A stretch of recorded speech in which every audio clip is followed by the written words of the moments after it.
Case 1. David Parker Ray, infamously known as the Toy Box Killer, remains one of the most sadistic criminals in history. Unlike many serial killers who sought attention, Ray carried out his gruesome acts in almost complete secrecy, leaving behind no bodies and a trail of psychological horror that still haunts investigators today. His reign of terror lasted for decades, concealed in the quiet desert town of Elephant Butte, New Mexico.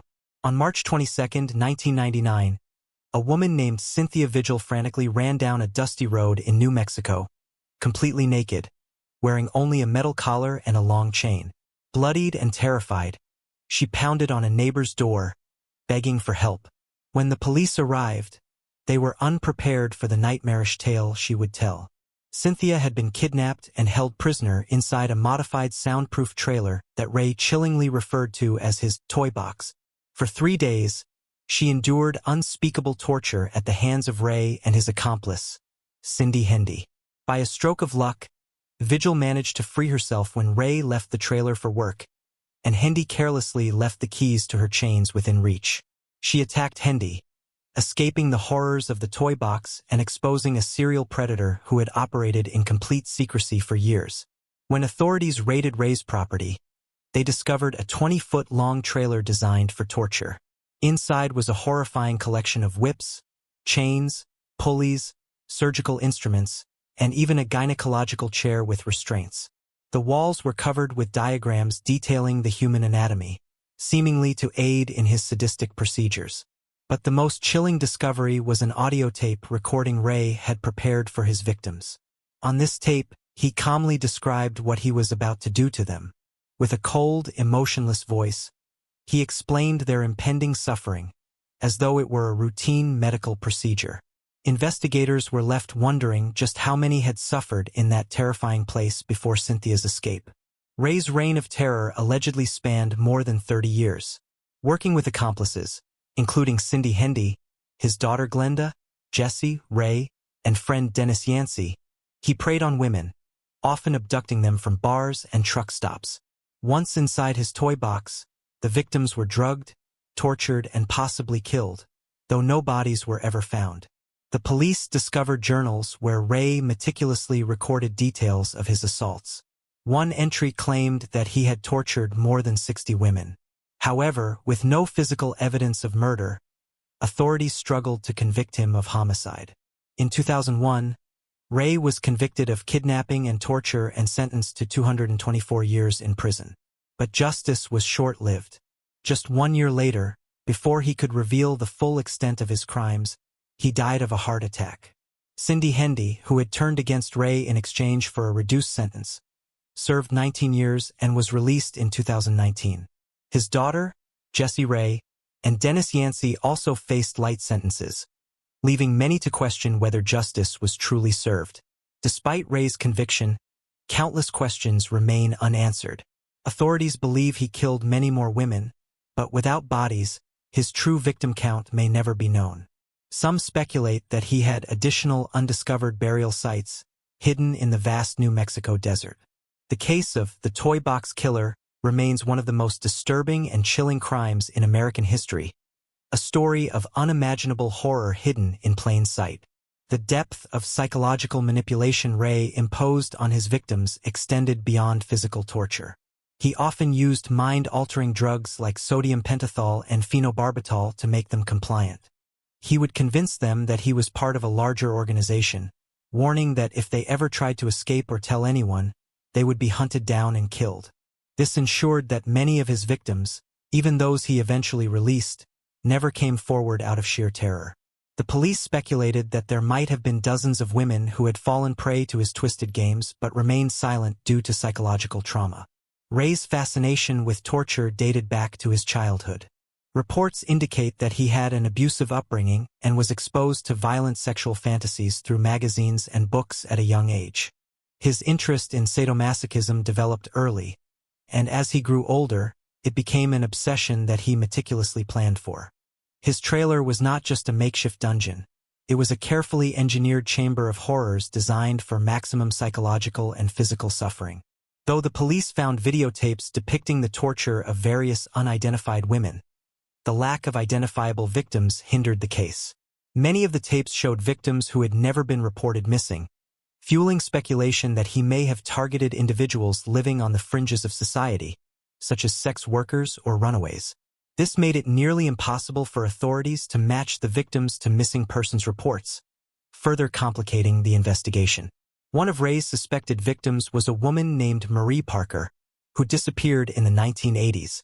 Dennis Yancey, one of Ray's known associates, admitted to strangling Parker under Ray's orders.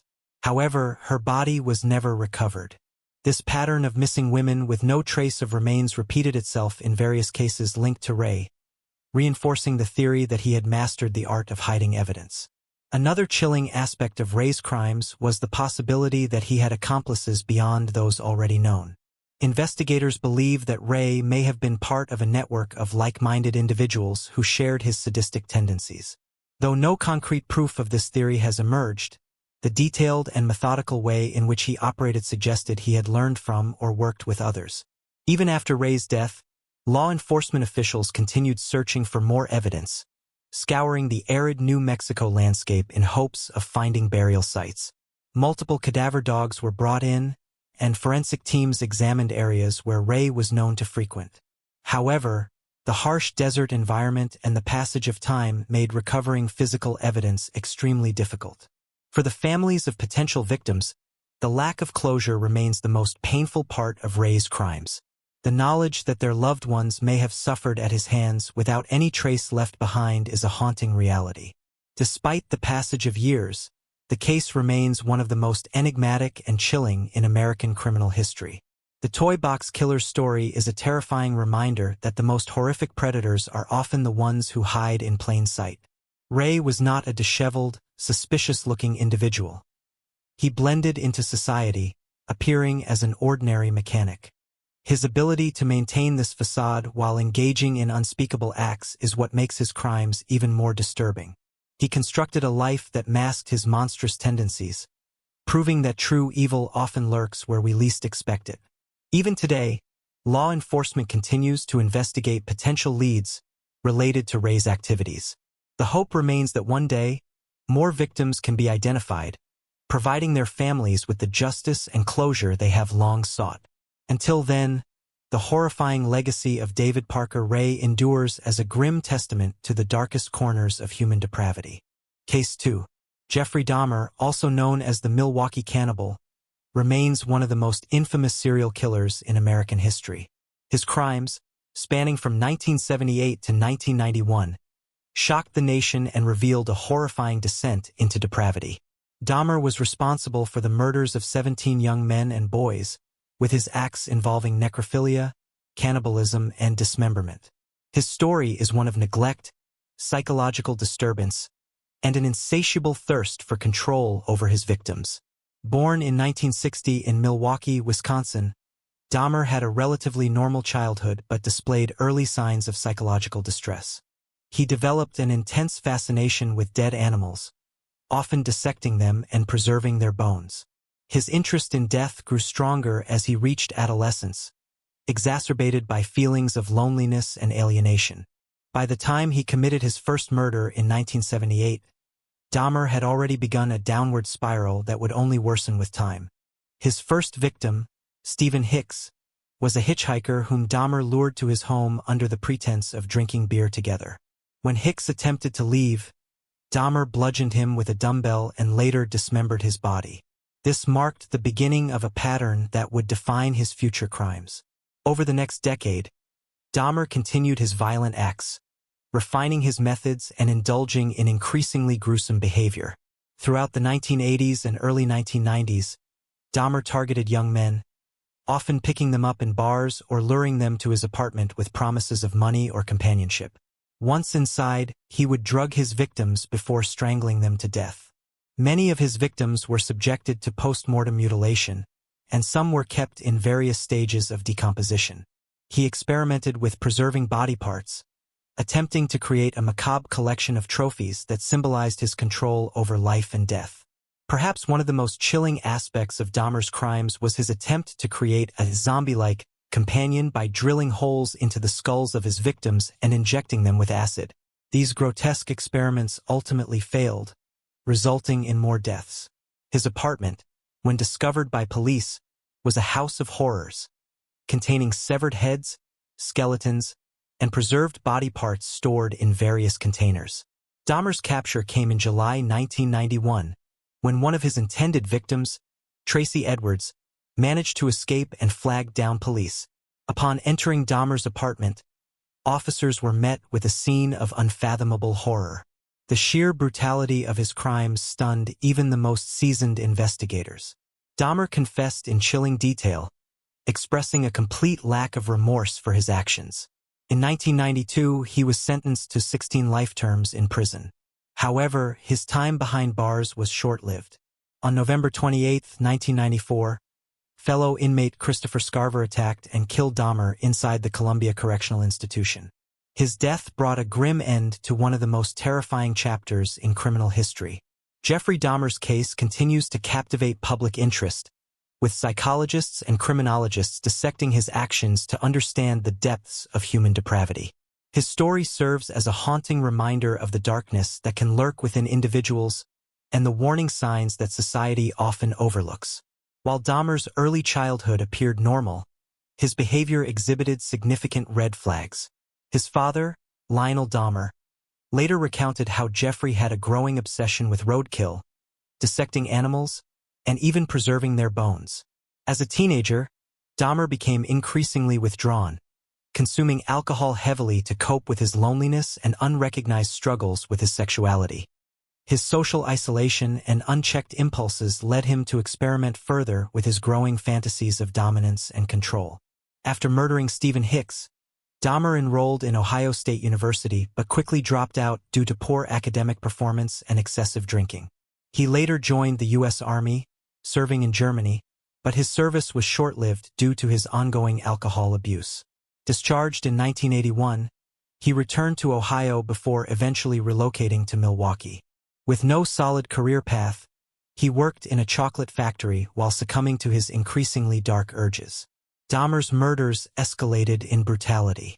His methods of luring victims became more refined, targeting men of color and marginalized individuals, ensuring that their disappearances often went unnoticed by authorities. He frequented gay bars and bathhouses, drugging his victims before leading them to his apartment, where he would kill them. He began taking photographs of the bodies at different stages of dismemberment, preserving skulls and bones as grotesque souvenirs. His fascination with control extended beyond death, as he often posed bodies in disturbing ways and performed sexual acts on corpses. The infamous police encounter with Dahmer in May 1991 demonstrated the tragic failures of law enforcement. One of his victims, a 14-year-old boy named Konorak Synthesumphone, managed to escape Dahmer's apartment. Barely conscious and bleeding, he was spotted by two women who called the police. When officers arrived, Dahmer convinced them that Synthesumphone was his adult lover, and due to homophobic prejudices and racial biases, the police returned the boy to Dahmer's custody. Tragically, Dahmer murdered him within hours. Dahmer's arrest in July 1991 exposed the full extent of his horrors. Investigators discovered multiple human remains, a vat of acid used for dissolving bodies, and a collection of Polaroid photographs depicting his gruesome crimes. His confessions revealed chilling details, describing his desire to create a shrine made of human skulls.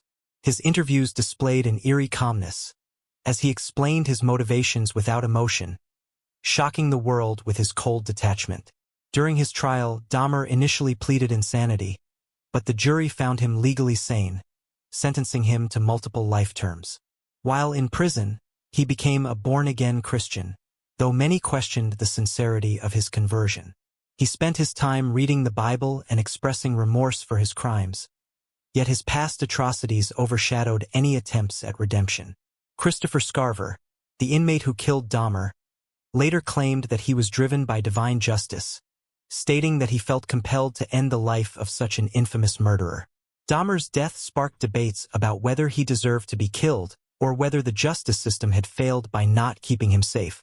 The Jeffrey Dahmer case remains one of the most extensively studied serial killer cases.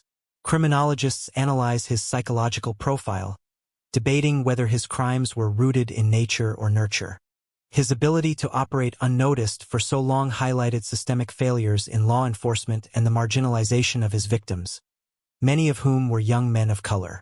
The media's fascination with his gruesome acts led to countless books, documentaries, and even dramatizations, though the ethical implications of sensationalizing such atrocities remain controversial. To this day, the Jeffrey Dahmer story serves as a grim cautionary tale about unchecked mental illness, societal neglect, and the terrifying depths of human depravity. His crimes not only devastated families but also changed the way authorities approach missing persons cases, particularly those involving marginalized communities. While Dahmer is gone, the echoes of his horror still resonate. Ensuring that the lessons learned from his case are never forgotten. Case 3. Dr. Emily Turner had been obsessed with the concept of detection for years. For most people, pneumonia was just a temporary inconvenience, a brief passage through illness that could be easily treated with antibiotics. But for Emily, it was the breath of life itself, a moment when a person's very essence could be uncovered through the simple act of inhalation. She had made it her life's work to develop a method that could predict the presence of pneumonia simply by analyzing carbon dioxide levels in a person's breath. It wasn't just the medical aspects that intrigued her. It was the idea that a person's body could betray secrets that they themselves couldn't even fathom. After all, the lungs whispered what the heart wished to hide. It had been nearly 6 years since she started the project, and the breakthrough was finally close. She could now distinguish patterns in the air that others couldn't detect. The levels of CO2 in someone's breath could reveal the early signs of infection, often long before symptoms became obvious. But this success didn't come without its price. On a cold autumn evening, Emily was at her laboratory, alone as usual. The hum of the machines in the sterile environment provided the only sound, as she stared at the latest results on her computer screen. Something about these results seemed off, a deviation in the pattern that she couldn't immediately explain. There was something wrong. She had been tracking the breath samples of patients who were showing no outward signs of illness. But this particular set, taken from a patient named Samuel Collins, was different. His CO2 levels were elevated, but not in the typical way pneumonia would present. The breath didn't carry the usual stale, metallic odor of infection. Instead, it was almost sweet, with a faint note of something darker, more unnatural. Emily leaned in, her eyes narrowing as she examined the numbers. A shiver ran down her spine. "Impossible," she whispered to herself. "This doesn't make sense." She quickly scanned the patient's records. Samuel Collins was a 32-year-old man, in seemingly perfect health. He had no history of respiratory problems, and his vitals had been normal at every checkup. How could his breath be so different? Compelled by a mix of curiosity and dread, Emily contacted the hospital where Samuel was being treated. They confirmed that he was still a patient, but his condition seemed stable. They hadn't noticed anything unusual. Still, Emily couldn't shake the feeling that something was deeply wrong. Her obsession with this anomaly grew over the next few days. She continued to run tests on the samples, each time noticing the same unsettling sweet scent in Samuel's breath, paired with the strange irregularities in the CO2 levels. It was as though his body was trying to communicate something hidden deep within him. The more she studied, the more she became convinced that Samuel's body was harboring something that had no business being there. It wasn't just pneumonia. It was as if his body was in the process of being overtaken by something far worse. Driven by this feeling of urgency, Emily decided to visit Samuel in person. She arranged a private meeting with the doctors at the hospital, insisting on a direct examination of the patient's breath and medical history. They reluctantly agreed. The sterile smell of the hospital hallways was suffocating, but Emily barely noticed it as she walked down to Samuel's room. As she entered, she was greeted by a chilling sight. Samuel was lying in bed, his face pale and gaunt. His eyes were open, but they lacked the usual focus, as though they were staring through her rather than at her. A soft, rhythmic wheezing came from his chest, the sound barely audible over the hum of the machines around him. The doctors stepped aside, letting Emily take a closer look. She leaned over Samuel, trying to detect any signs of the illness she had been tracking. But there was nothing. No cough, no fever. His skin was cold, but not clammy. Yet his breath, it was unnerving. Every exhale seemed deliberate, as if the air itself was being manipulated by an unseen force. Emily placed a sensor near his mouth to analyze his breath once more. But this time, something unexpected happened. The moment the sensor made contact with the air, the screen flashed red, a deep alarm blaring in her ears. The readings were off the charts. It wasn't just an anomaly, it was a complete breakdown of what should have been human physiology. The sensor malfunctioned, sending out a violent shock that sent Emily stumbling backward. The room seemed to darken, the lights flickering as though the very atmosphere had been altered. And then Samuel spoke. "Help me," he whispered in a voice that wasn't his own. Emily's heart stopped. The voice was low, guttural, almost as if it came from the depths of something ancient, something beyond the human realm. Her pulse raced as she looked at him, but his eyes remained vacant. "Help me," the voice repeated, louder this time, "or you will never escape." Emily staggered back in horror, her mind racing. She had heard of cases of possession, but this didn't feel like that. This was something far worse, something unexplainable. The lights flickered again, and for a brief moment, the room was plunged into darkness. When the lights returned, Samuel's body was no longer in the bed. He was gone. The doctors rushed in, confused and alarmed, but there was no sign of Samuel. The bed was empty. The machines continued to hum, their screens displaying only static. Emily's hands trembled as she tried to process what had just happened. "Where did he go?" one of the doctors asked, his voice shaky. I don't know," Emily replied, her voice barely a whisper. "But I think we've awakened something we shouldn't have." In the days that followed, the hospital tried to cover up the incident, claiming it was a mistake, a misdiagnosis, a figment of Emily's imagination. But she knew better. Samuel Collins hadn't just disappeared. He had been taken. Taken by whatever dark force had been hiding within his body, hiding in his breath. Emily couldn't let it go. She returned to her lab and began analyzing the data once more, poring over every breath sample she had collected. And that's when she saw it, the pattern that she had missed before. Each sample, each irregularity in the CO2 levels, pointed to one thing: a connection. A connection to something that had been dormant for centuries, waiting for the right moment to surface. The air, it seemed, held more than just oxygen. It was a doorway to a forgotten world, a place where the boundaries of life and death no longer held sway. And Emily had opened it. The realization hit her like a wave of ice water. Samuel wasn't the first, and he wouldn't be the last. But it was too late. She had already crossed the threshold. The breath of the forgotten was no longer just a study. It was a curse. As she sat alone in her lab, the walls seemed to close in on her. The air itself felt heavy, as if it was alive, watching, waiting. Emily could hear it now, the same whisper that had come from Samuel's lips. "Help me." And this time it was coming from the shadows. Case 4. The small town of Ashford was known for its tranquility. An old, sleepy place nestled among rolling hills and dense forests. It was the kind of place where the only disturbances were the rustling of leaves in the wind or the occasional bark of a dog. People lived simple lives here, and most of the townsfolk had grown up together.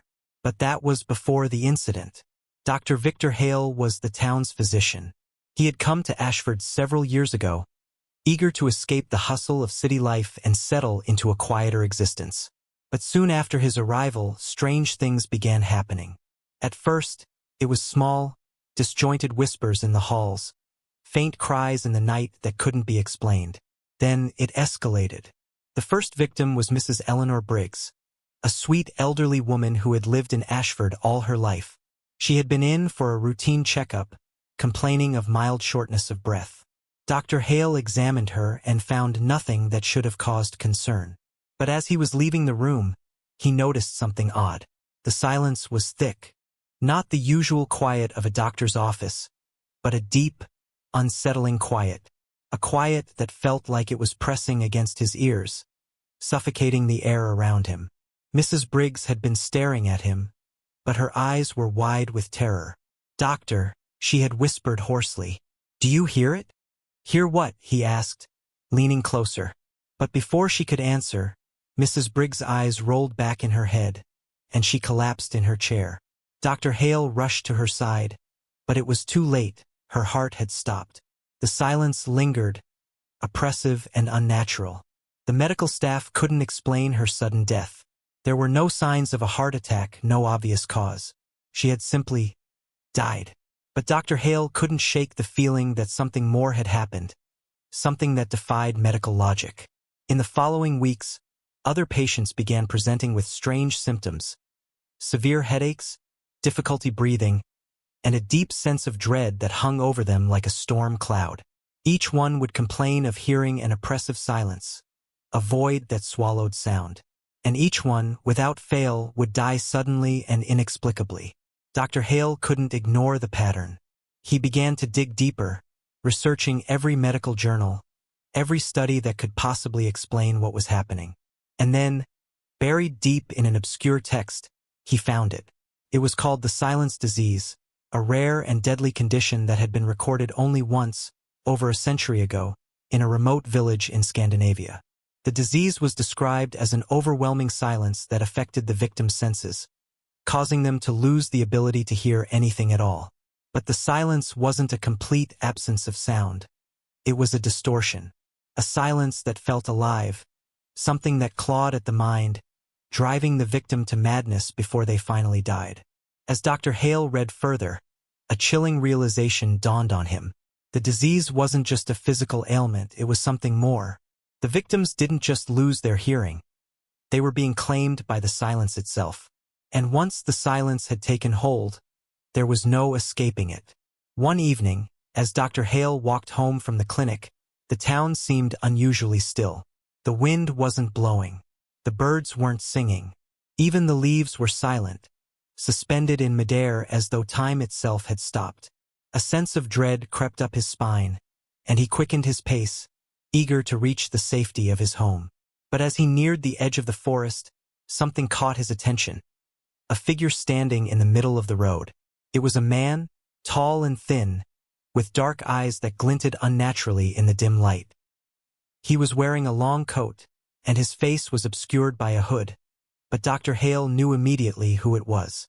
It was Samuel Locke, a former patient who had died 2 weeks ago. "Dr. Hale." Samuel's voice was a whisper, yet it seemed to reverberate in the air around him, like a ghostly echo. "It's time." Dr. Hale's heart pounded in his chest. He couldn't believe his eyes. Samuel Locke had died in his office of a heart attack after complaining of the very same symptoms all the others had. But here he was, standing in front of him, looking as though he had never left. You're dead," Dr. Hale stammered, his voice barely audible. Samuel took a step forward, his movement slow and deliberate, as though he was walking through thick mud. "You can feel it now, can't you? The silence, the one that calls us, is in the air, Dr. Hale. It has come for Ashford. And now it has come for you." Before Dr. Hale could respond, the air around him grew heavier. The world seemed to blur, as though the boundaries between reality and something else were fading.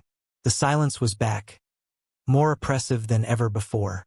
It filled his ears, his mind, until all he could hear was the thunderous roar of his own heartbeat. Samuel's form began to flicker, like a broken television, distorting and flickering out of focus. He was no longer fully human. He was a shadow, a ghost, an echo of something that had long since passed. "You'll be the last," Samuel whispered, his voice now a raspy hiss. "The last to join us in the silence." And then, just as quickly as he had appeared, Samuel was gone. The silence, however, remained, lingering in the air like a suffocating fog. Dr. Hale collapsed to his knees, gasping for air that seemed to disappear as soon as it entered his lungs. His mind raced. He had to warn the town. He had to stop the silence before it claimed anyone else. But as he tried to stand, he realized something that sent a chill through his entire body. The town was gone. Ashford had vanished, replaced by an empty, featureless void. There were no houses, no streets, no people. It was just him, alone in the darkness, surrounded by a silence so complete it felt like a physical presence, pressing against his skin. His breath quickened as he tried to scream, but no sound came. There was nothing, not even the echo of his own voice. The silence had claimed him, and Dr. Hale, like the others before him, would never escape. Case 5. In the heart of the city, tucked away between decaying buildings and forgotten alleyways, stood an ancient hospital that time had almost erased. Its name, St. Vincent's Asylum, had long since faded from the public's memory. It was a place where only the most unfortunate or abandoned souls came, the kind of place that people whispered about but rarely spoke of openly. Dr. Jonathan Harper was a man who had heard the stories. As a young medical student, he was intrigued by the hospital's history. Its dark past, filled with rumors of unethical experiments, patients who vanished without a trace, and whispers of something inhuman lurking within the walls. But he dismissed the rumors as nothing more than urban legends. After all, he was a man of science. He believed in logic, in reason, in what could be seen and touched.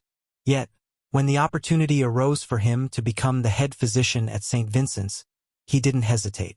The hospital had been shut down for years, but it was being repurposed as a facility for the chronically ill, those with diseases that defied conventional treatment. It seemed like the perfect challenge for someone like Dr. Harper, eager to prove himself and carve out a name in the medical world. The first night he spent in St. Vincent's was the last time he would ever see the world the same way again. The building was like a tomb. Its walls were thick with dust and grime, as if the very air had been left to decay. The halls creaked with the weight of age, and every step seemed to disturb the deep silence that hung in the air. It was as though the hospital had been waiting for him to arrive.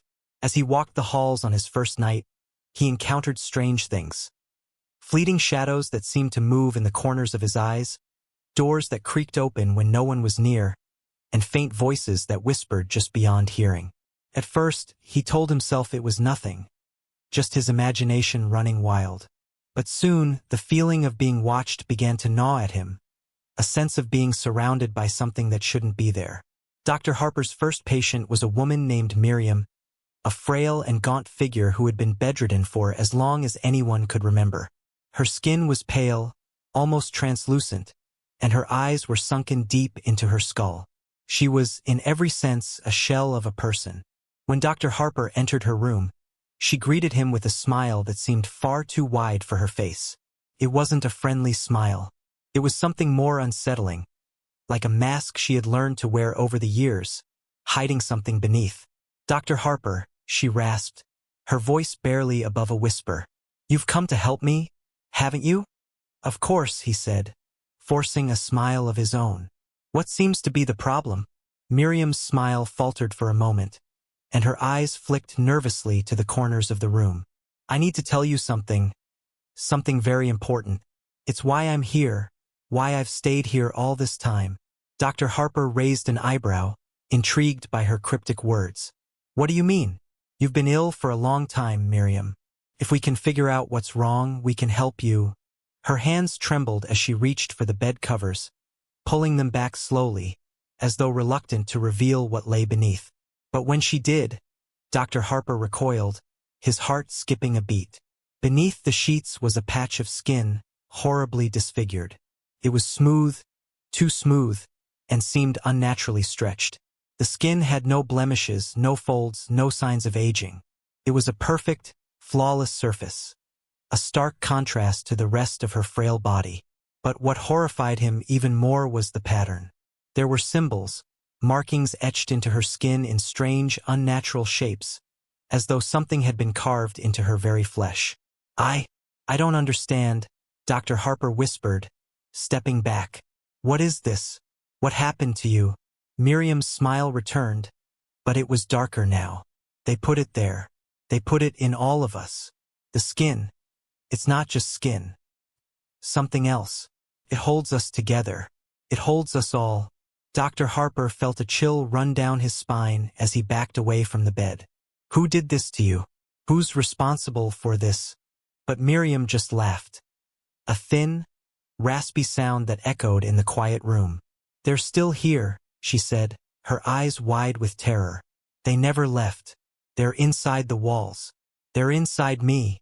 The words hung in the air like a curse, and Dr. Harper, shaken, left her room in haste, the door clicking shut behind him. Over the next few days, things only grew worse. Patients began to arrive with similar symptoms. Patches of flawless, smooth skin that seemed to stretch unnaturally over their bones, and strange, indecipherable marks etched into their flesh. Some of them spoke of voices that had called to them in the night, voices that promised to heal them, to give them strength, but only at a terrible cost.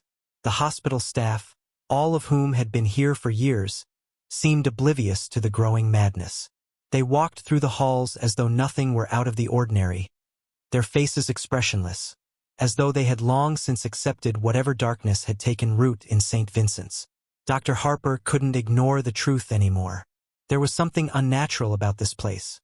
Something that had been here long before he arrived. Something that had been waiting for him, just as it had waited for Miriam. And the more he searched, the more he uncovered. Old journals hidden in the hospital's archives spoke of experiments conducted decades ago. Experiments that aimed to transcend the limits of the human body, to create something more perfect, more powerful. The doctors and scientists who had worked here had tried to create a new form of life. A life that could not die, a life that could exist beyond the frailty of human flesh. But the experiments had gone horribly wrong. And now the hospital was filled with the results. Creatures who were no longer truly human, their bodies altered and stretched beyond recognition. Their skins had been replaced, transformed into something other. And it wasn't just the patients who had been affected. The very walls of St. Vincent's were part of it, alive in their own twisted way, whispering and calling to those who had arrived. Dr. Harper could feel it now. It was inside him, too. The silence was calling, the silence that had been waiting for him all along. He had become part of the hospital, just as Miriam had, just as all of them had. The skin of the forgotten was now his, too. And as he walked through the halls, his reflection in the glass seemed to distort, his features warping as the marks began to appear on his own skin. He could no longer hear the voice of his own mind, only the sound of 1,000 whispers, telling him to join them.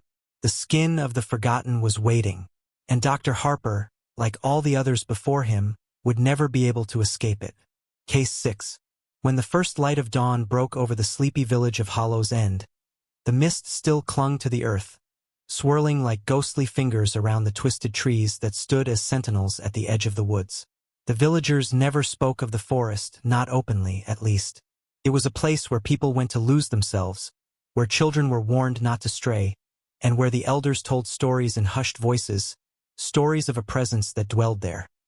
Something that fed on the fear and isolation of those who wandered too far. Jonah Harker had always found the tales amusing.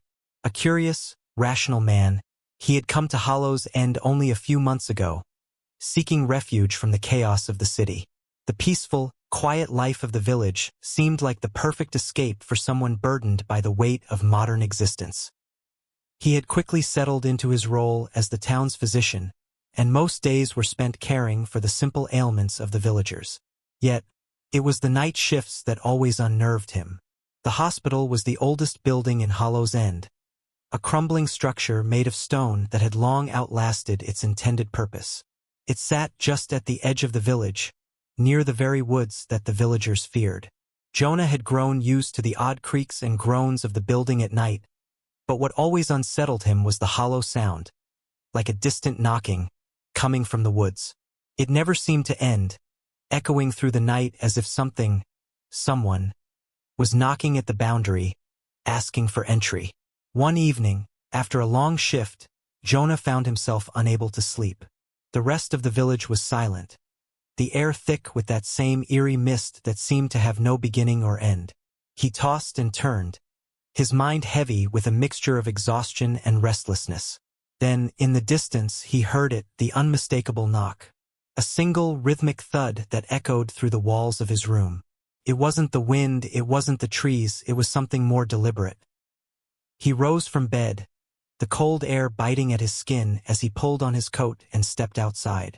The mist seemed to swallow him whole as he walked toward the woods, the silence of the village broken only by the sound of his boots crunching against the frost-covered ground. The knocking grew louder with every step. Jonah wasn't sure what had compelled him to go this far. Perhaps it was his curiosity, or perhaps it was the unsettling sense that something important awaited him just beyond the trees. He reached the forest's edge, where the knocking had become deafening, and there, standing in the clearing, he saw her. A woman. Her figure was tall and slender, draped in an old, tattered white gown that seemed to glow in the dim light. Her skin was pale, almost translucent, and her dark eyes gleamed with an unnatural intensity. The knocking had stopped, replaced by the sound of her breathing, slow, deliberate, and uneven. Jonah froze, his heart pounding in his chest. He knew instinctively that she was no ordinary person. Her presence radiated an ancient, almost supernatural power. "Who are you?" he called out, his voice trembling, though he did not want to show fear. The woman did not answer. Instead, she took a step forward, and Jonah noticed something strange. Her feet did not touch the ground. It was as if she was floating, gliding effortlessly across the earth. She stopped in front of him, her eyes locking with his. "You've heard it too," she said, her voice cold, like the wind that cut through the trees. The knocking. Jonah felt his throat tighten, a deep, primal fear settling in his stomach. "What is it?" The woman smiled, but it was not a kind smile. It was the smile of someone who knew things, ancient things, things that had been forgotten by time. "It is the Keeper," she said. "The one who watches over the hollow." Jonah's mind raced. The hollow. The forest. He had heard the stories, the old legends the villagers whispered about in fear. But he had never believed them. They spoke of an entity, a creature that had lived within the woods for centuries, a creature that demanded a terrible price for trespassing in its domain. It was said that the Keeper could take any form, could appear at any time, and could bend the very laws of nature itself. He swallowed hard, taking a step back. "What do you want with me?" The woman's eyes flashed, her expression darkening. "It is not what I want with you, Doctor," she said softly. "It is what the hollow wants." Before Jonah could ask her to clarify, the mist around them thickened, swirling like a living thing, pulling him closer to the woman. The air turned cold, biting at his skin, and he felt a sharp, unsettling pressure on his chest. The woman raised her hand, and Jonah gasped as a figure began to materialize behind her. Something tall and grotesque, its skin a patchwork of gnarled wood and writhing shadows. The creature's eyes were empty, hollow sockets that seemed to draw in all light, and its mouth was a twisted void, as though it had never known the comfort of speech. "The Keeper," she whispered, her voice trembling now. "The hollow's soul." Jonah took a step back, fear surging through him. But the mist pressed in on him, wrapping around his body like a vice. He could barely breathe, could barely think. The creature's presence was suffocating, as though the very air itself was a part of it, a part of the hollow. "Why are you showing me this?" Jonah choked out. The woman stepped aside, revealing the full form of the creature. Its limbs were long and contorted, like roots from a tree, and it swayed slightly, as though it were listening to something beyond the veil of reality. Jonah could feel its gaze even though it had no eyes. He could feel it reaching into his mind. "Because," she said, her voice quiet and forlorn, "you have come to replace me." Jonah stared at her, confusion and horror warring in his chest. "What do you mean?" "The hollow," she continued, "has always needed a keeper. It needs someone to tend to its hunger, to make sure it never falls dormant. But it is not a job that can be taken willingly. The hollow chooses its own, and you have been chosen." The mist thickened, and Jonah could no longer see the village behind him. The sound of distant knocking echoed from the trees again, louder, and he understood, at that moment, that it was the sound of the hollow's hunger. It had been calling to him all along. "You're the new keeper, Dr. Harker," the woman said, her face twisted with a sad, knowing smile. "The hollow is already inside you." Jonah opened his mouth to scream, but the words never came. The hollow claimed him then, and as the keeper's form enveloped him, Jonah could feel his body contorting, changing, becoming part of the very forest itself. The last thing he saw was the woman's face, no longer human, her eyes wide with an expression of pure sorrow. And then, there was nothing. Case 7. It was a bitterly cold winter when Thomas returned to his childhood home, a small, dilapidated house on the outskirts of the village of Ashgrove. The house had been abandoned for nearly 15 years, ever since the tragic accident that had taken his parents' lives. The authorities had called it an unfortunate slip on the ice, but Thomas knew better. He had seen the look in his mother's eyes when she spoke of the strange occurrences in the house, the whispers, the shadows that moved when no one was looking. After years of being away, a sudden pull had driven Thomas to return. Perhaps it was nostalgia, or perhaps it was something darker, an urge he couldn't quite explain. The village had changed little in his absence, its cobbled streets still echoing the footsteps of a past that refused to fade. Yet, as he approached the house, a cold unease settled in his stomach. The house was just as he remembered, its dark wooden frame sagging under the weight of time, windows fogged with decay. But something was different. The air around it felt wrong, as if the house had been holding its breath for years, waiting for him to return. Inside, the silence was overwhelming. It pressed against him like an oppressive weight, so thick it was almost suffocating.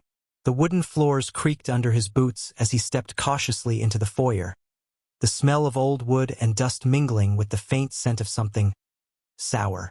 The house seemed to breathe with him, the walls groaning in response to his every move.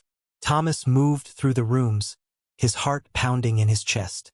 His footsteps echoed in the emptiness, each step bringing him closer to the place he feared most, the room at the end of the hall, his childhood bedroom.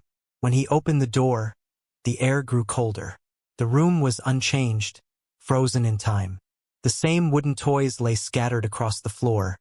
The same old rocking chair sat by the window, its cushions worn and faded. But the walls, oh, the walls were different. On the walls hung portraits, dozens of them, all painted in intricate detail. Each one depicted a child, but they weren't like any children Thomas had ever seen. Their eyes were too wide, their faces unnervingly still, as though frozen in some eternal moment of despair. They stared back at him, their painted eyes unblinking, unyielding. One of the portraits caught his attention, a painting of a child he didn't recognize. It was a little girl, dressed in a simple white dress, her long dark hair flowing around her face like a shroud. But what struck him most were her eyes. They were the same color as his mother's, dark and fathomless, but there was something else in them, something alive. Suddenly, the temperature dropped even further. Thomas could see his breath, thick and white in the air. He turned around sharply, as if expecting someone or something to be standing behind him. But there was only silence. The whispers began then. At first, they were barely audible, like the soft murmur of a far-off conversation. But soon they grew louder, closer, as if they were coming from inside the walls themselves, echoing with a strange cadence. Thomas stumbled backward, his heart racing. He had to leave.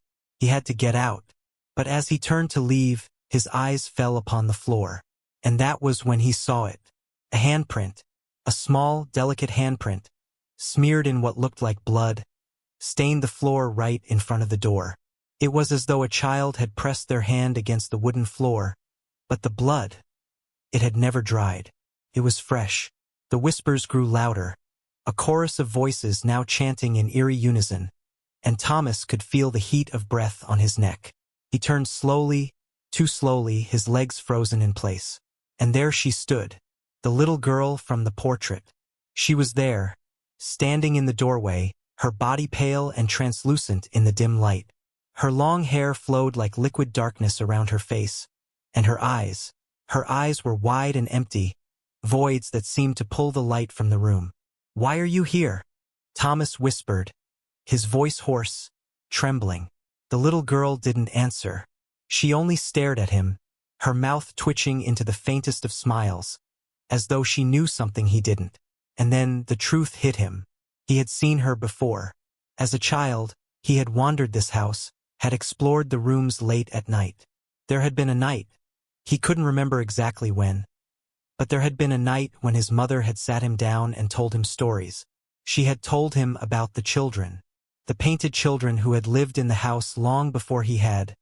Children who had never truly existed but were painted into the walls by an unknown hand. She had told him that the house was cursed, that those children were trapped, that they had no place in this world, and the only way to free them was for another child to take their place. Thomas had been too young to understand. But now, looking at the little girl, at her empty eyes, her knowing smile, he understood completely. The whispers grew louder, no longer just voices but words, pleading, calling his name. He felt the urge to step forward, to reach out to her, but he knew, deep down, that to do so would mean losing himself forever. But it was already too late. The little girl's smile widened, her eyes glowing with an otherworldly light. The room spun, the walls stretching and warping like melted paint. The whispers became a roar, drowning out everything else. Thomas tried to scream, but no sound came. His body began to feel numb, as though his very essence was being drained from him. In a final desperate attempt, he backed away, his legs giving out beneath him as the room seemed to close in around him. But just before the darkness claimed him, he caught a glimpse of the portrait again, the little girl now smiling a wicked, triumphant smile. And in that moment, Thomas understood. The children had never left. They had simply waited. And now, he was the one who would become part of the house, part of the collection of souls trapped within the painted walls. When they found his body days later, there was no sign of struggle, no trace of what had happened to him. Only one thing remained: a new portrait, freshly painted, hanging on the wall of his childhood room. It was a portrait of a child, a boy with wide, empty eyes. And that boy was Thomas. Case 8. The town of Dunbridge was a quiet place. Too quiet, in fact. Nestled between rolling hills and dense forests, it had always been a peaceful community. It wasn't a place people thought much about, but it was one of those towns where every house seemed to have a history, and every street seemed to hold a secret. For some, that was part of its charm. For others, it was something far more unsettling. Emily had just moved to Dunbridge, eager to escape the noise and chaos of city life. A young woman with a fresh start ahead of her, she had found a small, charming house on the edge of town. The realtor had spoken of its history with a slight air of reverence. But Emily was too eager to settle in to pay much attention to the details. It was perfect, quiet, secluded, and full of character. The price had been right, too. The first few nights were peaceful. The creaking of the old floorboards, the rustling of the wind against the windows, small reminders that the house had stood for many years. But then, on the fourth night, Emily heard something she hadn't expected. It was a sound, a low, rhythmic tapping that seemed to come from beneath the floorboards. At first, she assumed it was just the house settling. But as the night wore on, the sound grew louder. It was almost like something was tapping against the wood, a constant beat that never seemed to stop. At first, Emily tried to ignore it. She told herself it was just an old house, full of creaks and groans. But the tapping persisted, growing more insistent as the hours passed. It was as though it was right beneath her feet, the sound coming from the very foundation of the house. Unable to sleep, Emily got up and walked around the house. She checked the windows, the doors, but found nothing out of the ordinary. The house was empty. The tapping continued, relentless, maddening. She tried to dismiss it, but the noise was driving her to the brink. It was the kind of sound that burrowed deep into your skull, worming its way into your thoughts until you couldn't think of anything else. Emily paced the floors, trying to figure out what was causing it, but every time she got closer to the sound, it seemed to move, shifting, always just out of reach. Then, one night, after weeks of enduring the constant tapping, Emily decided to confront it. She gathered her courage, grabbed a flashlight, and headed down to the basement. The noise was louder now, almost deafening. It came from beneath the floorboards in the far corner of the room. With shaking hands, she began to pull up the old, rotting floorboards. Her breath came in short, quick bursts as she worked, desperate to find the source of the tapping. And then, as the last board came loose, she saw it. A small hole in the ground. No larger than a dinner plate, but deep, unnaturally deep. It looked like something had burrowed into the earth beneath the house, creating a cavity that went down into the dark void below. The tapping was louder now, almost frantic. Emily's heart raced as she shone her flashlight down into the hole. But what she saw made her blood run cold. Two eyes stared back at her. The eyes were wide and pale, devoid of any color or life. They were too large for a human, too unblinking. But there was something else, something that chilled her to the core. The eyes were not alone. A hand, long and twisted, with fingers that seemed to curl unnaturally, reached up from the depths of the hole. It scraped against the earth, as if trying to pull itself out. Emily froze, her body rigid with fear. She couldn't move, couldn't breathe. She had no idea what was reaching out from the darkness, but she knew it wasn't something that should be in her house. It wasn't something that belonged in this world. The tapping continued, but now it was joined by a new sound, soft, guttural, like breathing, slow and deliberate. The air in the basement grew colder, the darkness pressing in around her. She wanted to scream, but her throat was dry, her voice caught in her chest. With a sudden, violent jerk, the thing below the floorboards began to pull itself upward. Emily stumbled back, her heart hammering in her chest. She turned to run, but the room seemed to stretch out before her, the walls closing in as though the house itself was alive, shifting to trap her. The last thing she saw before the darkness overtook her were the eyes, those unblinking eyes, staring at her with a terrible, knowing hunger.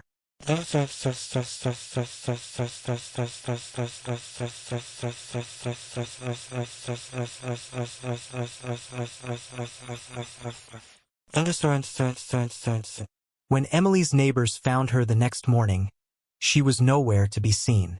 Her house, however, was different. The tapping had stopped, the house silent as though nothing had ever happened. No one ever spoke of her disappearance. The house remained empty, as it always had been. But those who lived in Dunbridge would tell you one thing.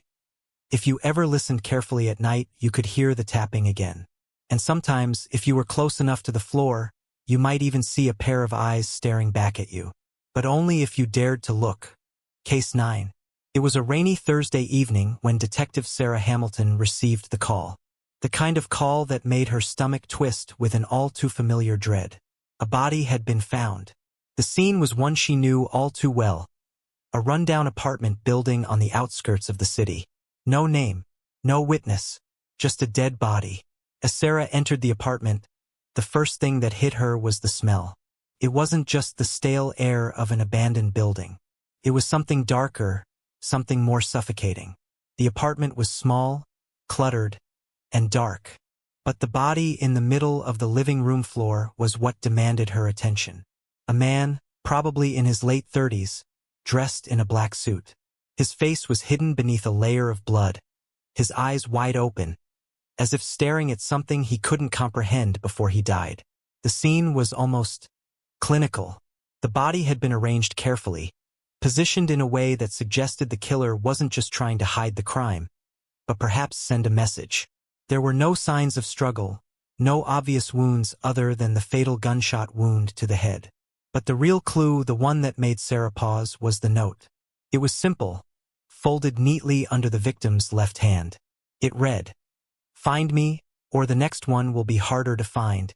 Sarah's mind began to race. The lack of a struggle, the deliberate positioning of the body, and the cryptic message, it all pointed to one thing, a serial killer. But this was different. This didn't feel like the work of someone trying to hide their tracks. It felt personal. This wasn't just a random victim. The killer wanted to be found. Sarah went through the apartment meticulously, searching for any trace of evidence, any connection to the victim. The apartment was sparsely decorated, with only a few pieces of furniture that looked like they had been bought secondhand. Nothing that screamed luxury or even comfort. There was a small bookshelf in the corner, filled with dusty novels, but one book caught her eye. It was out of place, an old, worn copy of The Great Gatsby. But it wasn't the book itself that intrigued her. It was the faint trace of red ink on the cover, almost like someone had written something and then tried to wipe it off. She opened the book, and there, written on the inside cover in small, hurried handwriting, were the words, "I know who you are." Her breath caught in her throat. This was no random killing. This was someone sending a message. But who was the victim? And more importantly, who had written that note? The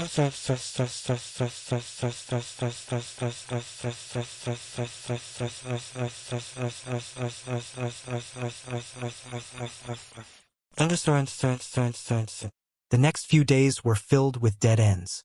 The victim's name was Daniel Foster, a man with no criminal record, no known enemies, and no clear connections to anyone of interest. His family hadn't heard from him in weeks, but nothing about his past seemed to point to a motive for murder. As Sarah dug deeper, she found herself tangled in a web of strange coincidences and half-buried secrets. Foster had worked at a small insurance company, handling claims that didn't seem to hold any value. But one of his colleagues had mentioned something peculiar. Foster had been acting paranoid in the weeks leading up to his death, as though he thought someone was following him. And then Sarah received an unexpected lead. A call from a woman named Lisa Hayes, a former associate of Foster's. She claimed that he had been trying to contact her in the days before his death, but his messages had become increasingly erratic. He had mentioned someone named the Collector and warned her that his life was in danger. Sarah dug into the history of the Collector, a name she'd never heard before. But as she uncovered more, the pieces began to fall into place. The Collector wasn't just a figurehead. It was a shadowy organization that operated in the dark corners of the city. They were known for their ruthless business practices, using threats and coercion to control high-profile individuals in the city's elite circles. But why would Daniel Foster, a man with no apparent ties to organized crime, have been involved? The answer came in a way Sarah didn't expect. A call came in late one evening, a break in the case. A woman had gone missing. Her name was Jenna Carter, a young artist with a promising career, last seen in the same neighborhood where Daniel Foster had lived. The circumstances of her disappearance were eerily similar to the clues Sarah had uncovered. And this time, the note was left behind, just like before. It read, "The game is changing. If you find her, it will be too late." Sarah realized then that Foster had been a pawn in something much bigger than she had anticipated. The Collector was playing a dangerous game, and Daniel Foster had unwittingly become a target. But it wasn't just about Foster or Jenna. It was about control, power, and the invisible strings that pulled at the most powerful people in the city. The following days were a blur. Sarah worked tirelessly, tracking down leads and piecing together the mystery. She learned that Foster had been investigating the Collector in secret. He had come across something, a piece of evidence, a document that would have exposed them. But someone knew he was getting too close, and now Sarah had to find out who. The truth came crashing down when Sarah finally tracked down Jenna Carter, alive but severely traumatized. She had been kept hidden in a basement, held hostage by the Collector's men, who had planned to use her as leverage against Sarah. But as Sarah spoke to Jenna, she learned something chilling.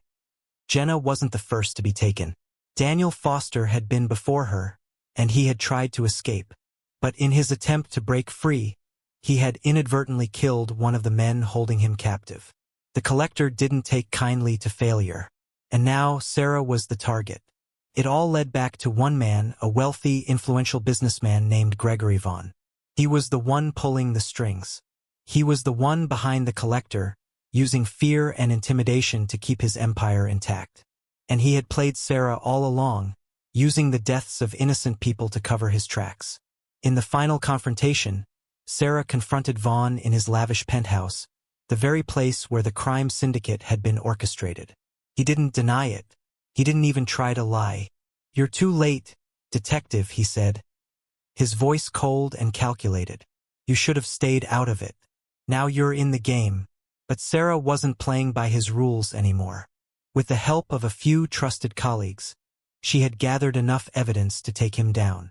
The case closed with a whisper, the city unaware of the darkness that had lingered beneath its surface. The Collector was dismantled, But Sarah knew it was only a matter of time before something else rose in its place. The notes had stopped.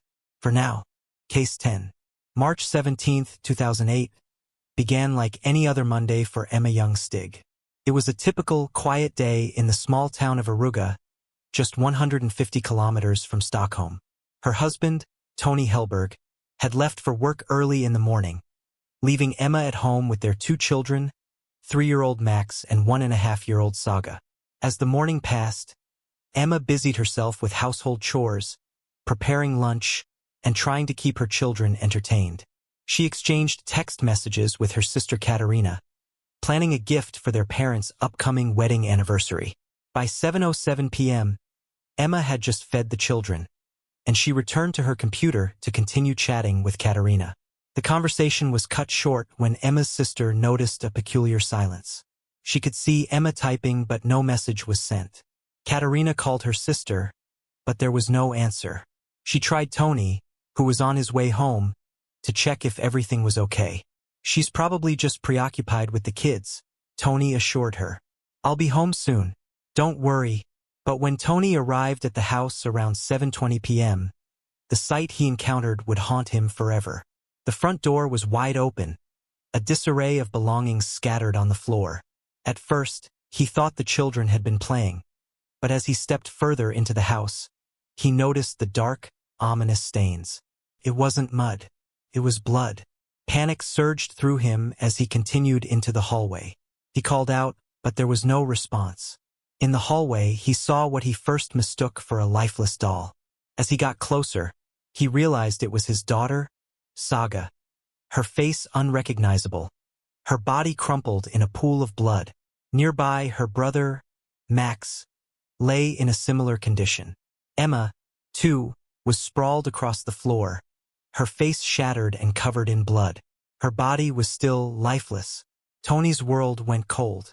He trembled as he dialed emergency services, his voice quivering as he reported the scene. "There's been a massacre. My children, my partner. They're all... Please hurry." Paramedics arrived quickly, finding all 3 victims seemingly dead. But as they prepared to move the bodies, they noticed a faint pulse in each of them. Rushed to the hospital, the children were pronounced in critical condition, while Emma was put into a medically induced coma. Her injuries were grave: extensive head trauma, brain damage, and severe blood loss. Max and Saga, however, remained unresponsive, clinging to life by the thinnest thread. Forensic experts scoured the crime scene, trying to reconstruct the events of that night. The house was chaotic. Blood smeared across the walls, scattered belongings, and the signs of a brutal struggle. It was clear that the violence had been swift and relentless. Emma's last message to her sister had been sent at 7:07 p.m. By 7:20 p.m., Tony had been calling the police, and the victim's wounds suggested that the attack had lasted only 13 minutes. With Tony ruled out as a suspect, the investigation turned to Emma's ex-husband, Nicholas. The two had been embroiled in a bitter custody battle over their children. Despite their divorce, tensions had remained high, with Nicholas threatening Emma on multiple occasions. However, his alibi was solid. He was far away on business when the crime occurred. As the police continued their investigation, they came across a chilling clue. A neighbor had reported seeing a woman in black moving around Emma's house that evening. Surveillance footage from a nearby bus station captured the figure again. The woman was small, fragile, and appeared to be walking in a hurry. The figure's identity remained unclear, but something about it stuck in the minds of the investigators. They needed to find out who it was. After reviewing the footage, Nicholas identified the woman. His face drained of color as he said, "That looks like Christina." Christina Schur, Nicholas's ex-girlfriend, had been a constant presence in his life even after their breakup. Her obsessive behavior had begun during their brief affair in 2006 when Nicholas was vacationing in Greece. The two had an intense connection, but it fizzled out quickly after his return to Sweden. Yet Christina didn't let go. She became fixated on Nicholas, constantly attempting to rekindle their relationship. When Nicholas rejected her, Christina began stalking him, refusing to accept the end of their relationship. In early 2007, Christina's behavior escalated. She would call Nicholas, claiming she had left behind belongings at his house and demanding to see him. When he refused, she threatened to harm herself. Nicholas, alarmed, called an ambulance, and Christina was placed in psychiatric care for over a month. However, the treatment had little effect. Christina remained obsessed, and Nicholas continued to distance himself. As the months passed, Christina's behavior grew increasingly erratic. She invented elaborate stories about a child she claimed Nicholas fathered, fabricated details about a disease her son had, and even tried to convince him to travel to Germany to visit the child. Nicholas grew suspicious and confronted her about the lies, realizing that she had made everything up. In January 2008, Christina moved back to Sweden, settling in a suburb of Stockholm. Her pursuit of Nicholas intensified. She continued calling, sending messages, and insisting on meeting him. But Nicholas was resolute in his rejection. By March 2008, as Nicholas and Emma were moving to a new home, Christina's obsession reached new heights. She had stopped contacting Nicholas directly but was still very much involved in his life. Emma had seen Christina's antics firsthand and knew how dangerous she could be. When Christina's internet messages about her supposed son and a trip to Germany were exposed as lies, Emma began to fear for her family's safety. Christina's obsession had crossed a deadly line. She had grown angry and desperate, determined to reclaim Nicholas for herself. Her stalking, lies, and manipulation had pushed her to a violent conclusion. The police tracked Christina to her apartment in Germany, where she was arrested on March 20th. When brought back to Sweden, she denied any involvement in the crime. But the evidence against her was damning. Christina's laptop revealed disturbing photos of Nicholas, Emma, and her children. The pictures, all stolen from Emma's social media, were captioned with threatening and insulting messages. Searches for how to commit murder without leaving evidence and how to cover up a crime were found in her browser history. In addition, a floor plan of Nicholas and Emma's new house was stored on her computer, along with detailed notes about their daily routines and Nicholas's work schedule. Christina's roommate revealed that a hammer had gone missing around the time of the attack, and police determined that the weapon used to attack Emma and her children was likely the missing tool. Further investigation revealed shoe prints at the crime scene matching a pair of athletic shoes belonging to Christina, though she denied owning them. Surveillance footage showed her near the crime scene multiple times in the days leading up to the attack. Each piece of evidence painted a damning picture. The trial began on July 29, 2008. Christina's behavior in court was unsettling. She smiled at the audience, laughed at the crime scene photos, and acted strangely detached from the gravity of the situation. But a psychiatric evaluation confirmed that she was sane and fully aware of her actions. Emma, who had spent months in recovery, was well enough to testify. She identified Christina as the last person she had seen before losing consciousness that night. Despite Christina's defense, the jury unanimously found her guilty of double murder and attempted murder with particular cruelty. Christina was sentenced to life in prison without the possibility of parole. No evidence was found to support her claim of ever having a child with Nicholas, and her lies were exposed for the world to see. Emma, though devastated by the loss of her children, eventually recovered physically, though emotionally, she would never be the same. Nicholas stayed by her side, supporting her through her long and difficult recovery. In 2010, Emma and Nicholas remarried, and they began to rebuild their lives together, raising two children who would learn about the tragic fate of their older siblings. Christina's obsessive, violent pursuit of Nicholas had destroyed a family, but in the end, justice had been served. Case 11. It was a crisp autumn evening in 2015 when 36-year-old Hannah Svensson received a text message from her estranged husband, Martin. The message simply read, "We need to talk. I know everything."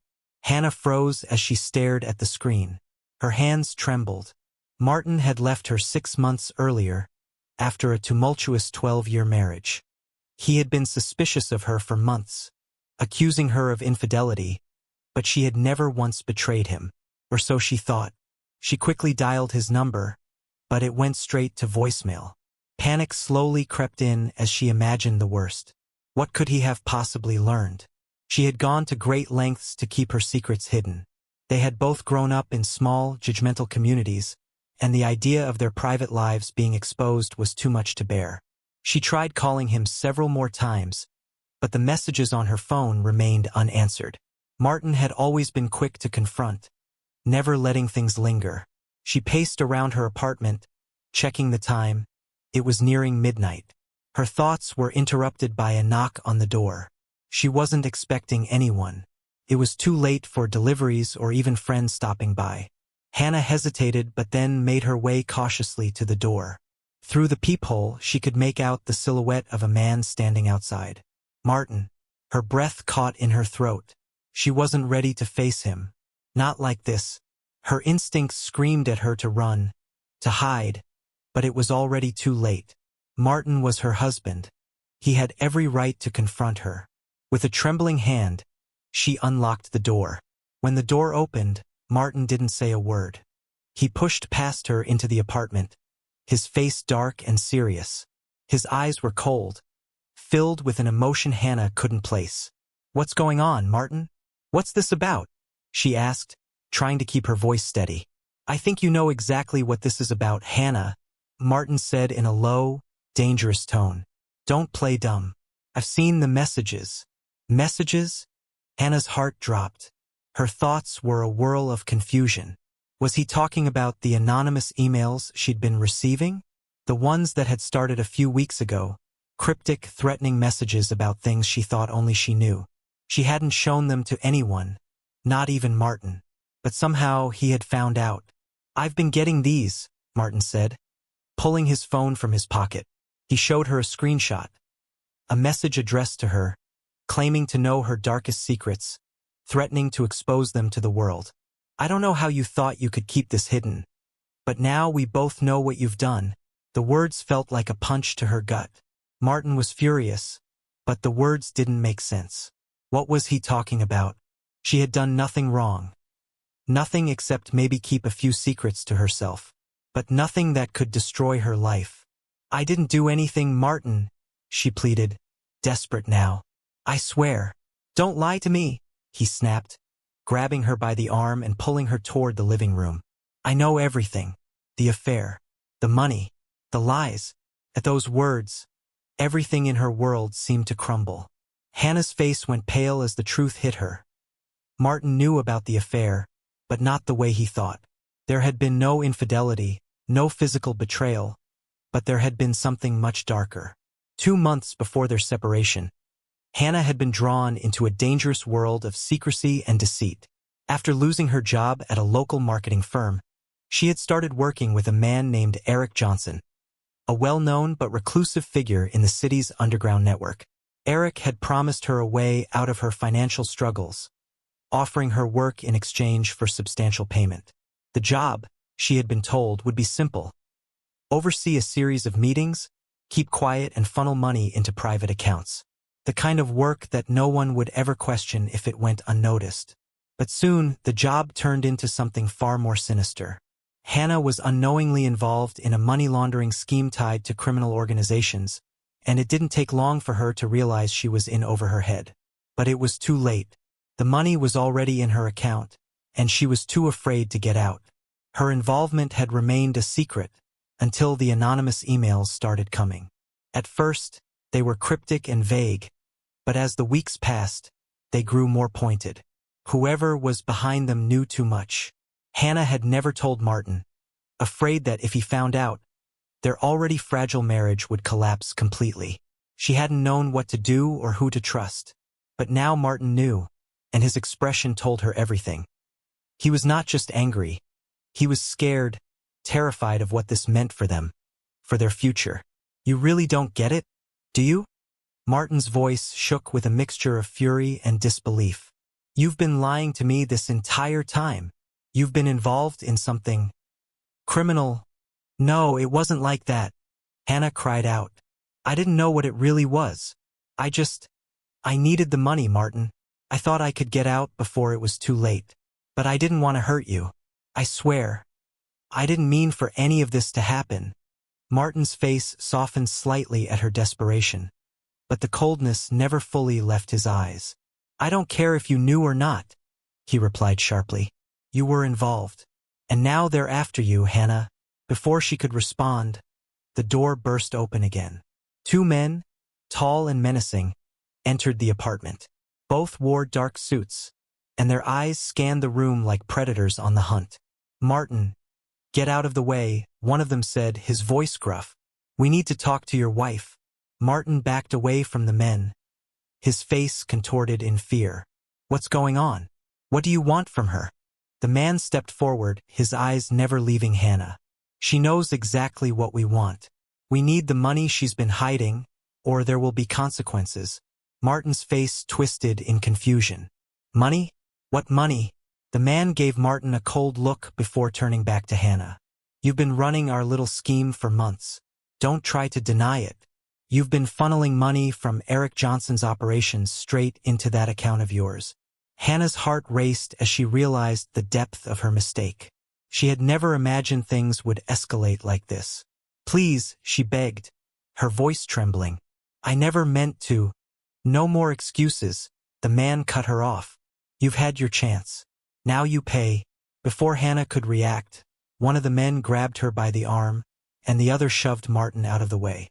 They moved quickly, forcing her to walk toward the door. Martin stood frozen, too shocked to intervene. As they left her apartment, the last thing Hannah saw was Martin's face, torn between anger, fear, and a sense of helplessness. He had known nothing, yet everything had crumbled because of her. The men shoved her into the back of a black car, and as they sped off into the night, Hannah realized her life would never be the same. She had wanted a way out, but there was no way to escape the consequences of her actions. She had lied, she had deceived, and now she would pay the price. Case 12. The phone call came in the dead of night. It was a time when most people were either asleep or recovering from the events of the day. But for Detective Sarah McAllister, 41, this was just another night of unraveling mysteries. "McAllister," she answered, wiping the sleep from her eyes as she sat up in bed. "Sarah, we need you down here." "Now," said the voice on the other end. It was her partner, Detective Dan Porter. His tone was urgent, but not panicked. Still, Sarah knew from experience that when he called her at this hour, it was never good news. "What happened?" she asked, already reaching for her jacket. "We've got a body," Dan replied, "and it's ugly. You'll want to see it for yourself."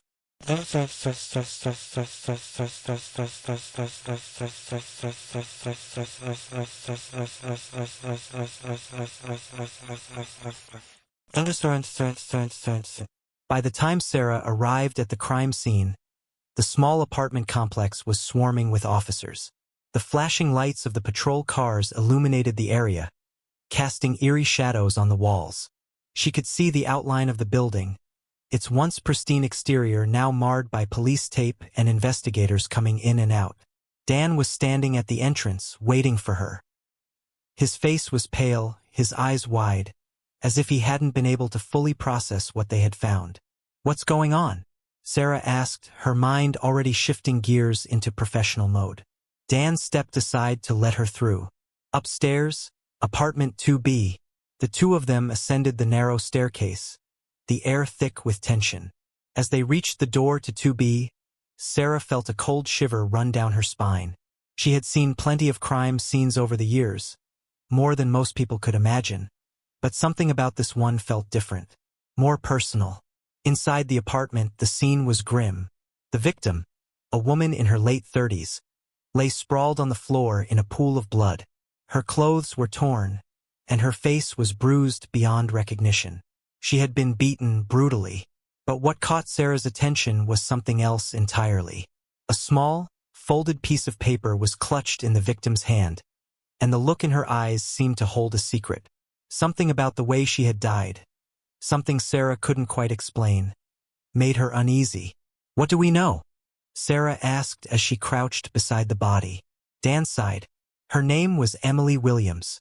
No record of her with the police. She's clean, at least on paper. Found in the apartment with no signs of forced entry, though there's evidence of a struggle." We haven't found anything linking her to any known criminals. But there's more. He trailed off, and Sarah could see the hesitation in his eyes. What is it, Dan? She pressed. Dan handed her the small piece of paper. Sarah unfolded it carefully, her fingers trembling slightly. The handwriting was scrawled, hurried, but it was legible. The truth is hidden in the past. Find the vault before it's too late. A chill ran down Sarah's spine as she read the words. What did this mean? Who was Emily trying to protect? And why? Any ideas? Sarah asked, turning to Dan. None yet. We've checked her background, but it's clean. She's never been in trouble with the law. Her neighbors didn't hear anything unusual. There's no record of anyone close to her. Except for the paper, Sarah said, more to herself than to Dan. He nodded. Yeah, that's what we're stuck on. No one has any clue what the vault is, or who would have left this. The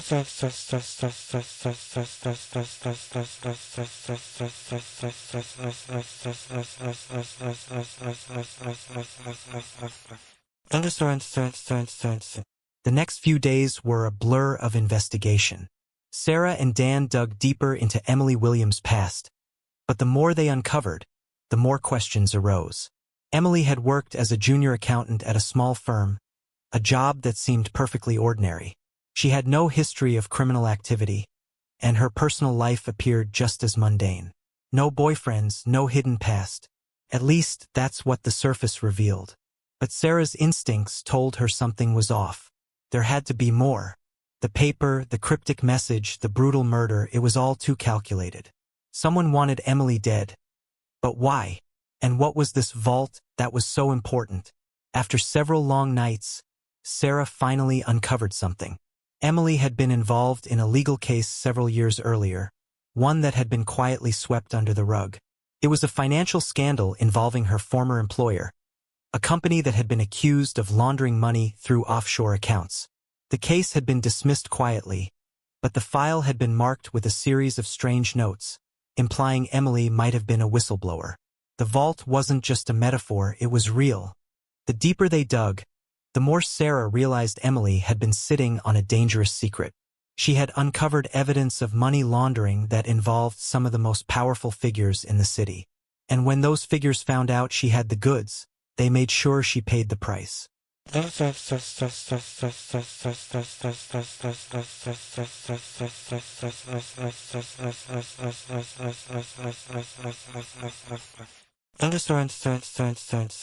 The breakthrough came when Sarah and Dan were able to trace a hidden email account registered under Emily's name. Inside, they found a series of encrypted messages, some dating back several months.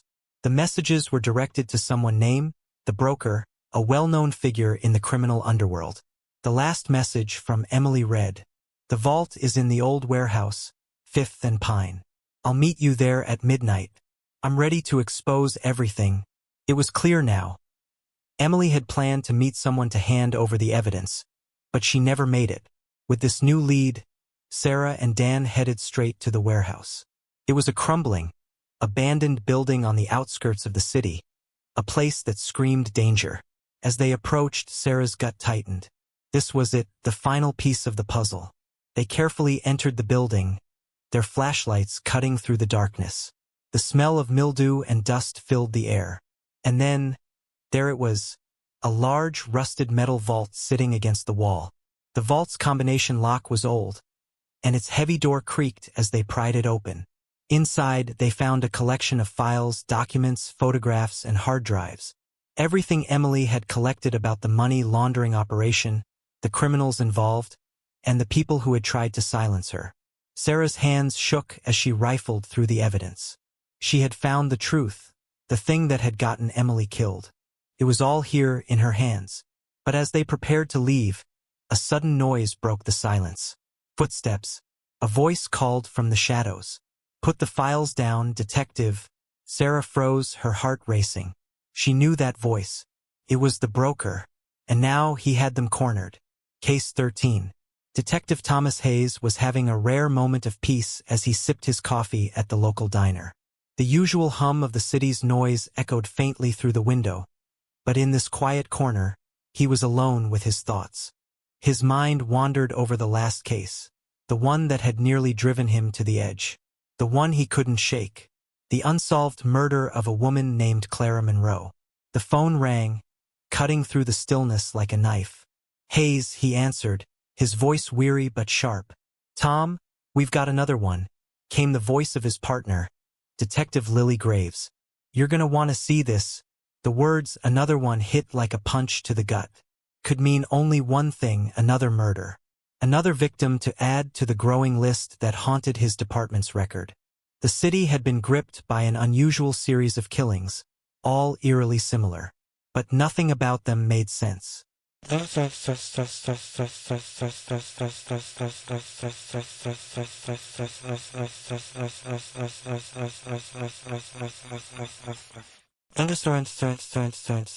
When Hayes arrived at the scene, the air felt different. It was as if the whole neighborhood had been holding its breath. The flashing lights from the squad cars bounced off the buildings, casting an unsettling glow across the dark alley. He found Lily standing next to the yellow police tape, her face tight with concern. "What's going on?" Hayes asked, his eyes scanning the area. Lily pointed to the body, a young woman, barely in her 20s, sprawled on the cold concrete. She was wearing a simple red dress, and there were no signs of struggle, no obvious injuries, just like Clara Monroe, just like all the others. "Another one, Tom," Lily said grimly. "Same MO.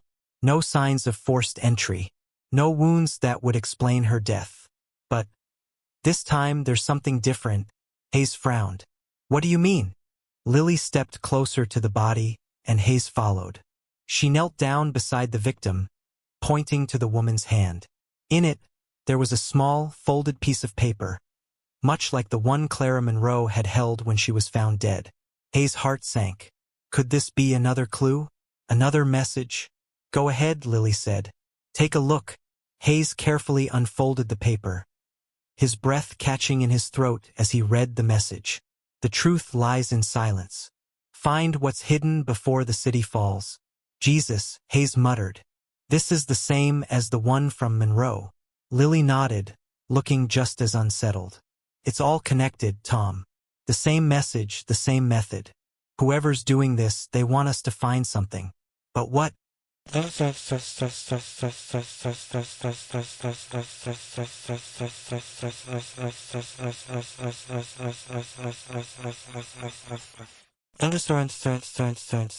Over the next few days, Hayes and Lily dug into the details of the case.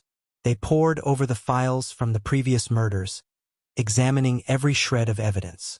The victims, 3 women now, all from different walks of life, had one thing in common. They were all quiet, unassuming people. No criminal backgrounds, no obvious enemies. In fact, Clara Monroe had been a librarian. The woman who had just been found was a waitress. The pattern didn't make sense. But then a breakthrough came. Lily discovered something hidden in the victim's phone. A series of encrypted messages, sent to a contact labeled only as S. The messages were strange, cryptic, and incomplete. But there was a recurring mention of a place, the Whispering Gallery. A small, tucked-away cafe on the outskirts of the city, known for its quiet atmosphere and Art Deco design. It seemed insignificant at first. But then, Hayes remembered something, a conversation he'd overheard years ago about a group of influential people who frequented the place. They were the kind who preferred to stay in the shadows, away from the public eye. "I think we need to visit the gallery," Hayes said, sharing the discovery with Lily. "There's something there. Something that's been hidden in plain sight."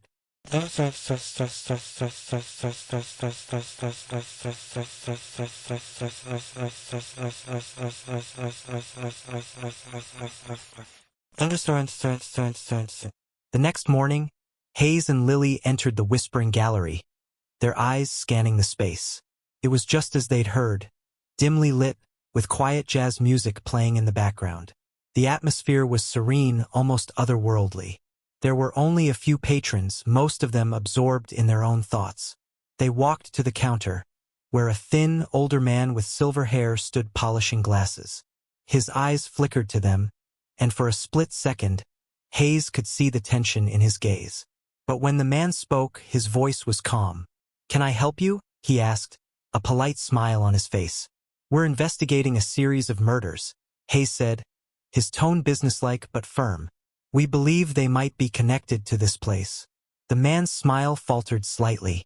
He set down the glass, his eyes darting nervously. "I'm afraid I don't know anything about that. I've been running this cafe for years, and there's nothing strange about it." Hayes wasn't convinced. "Is there anyone here who might know something about the people who've been coming here recently? Perhaps some regulars?"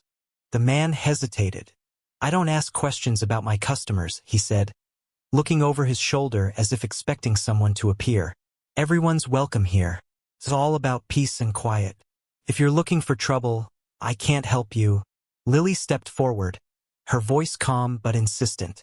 "We're not looking for trouble. We're trying to prevent more deaths. I suggest you think carefully before you make any more statements."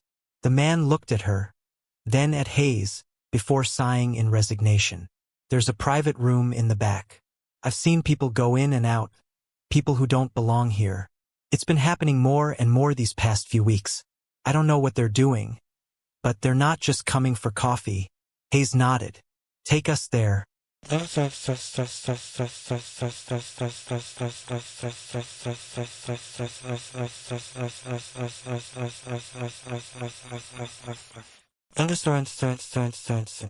private room was hidden behind a velvet curtain in the back corner of the cafe. When they entered, the first thing Hayes noticed was a large table covered in photographs and maps, a network of people, places, and businesses connected by red string. It looked like an investigation room, but the people here weren't cops. They were orchestrating something much larger. There, at the center of it all, was a file labeled "The Silent Witness." Opening it, Hayes felt the weight of the truth settle on him. The victims, the women, had been a part of something they never knew. A covert operation that had been running right under the city's nose, involving the very people who controlled its most powerful secrets. And those secrets were about to be exposed if only they could make the right connections.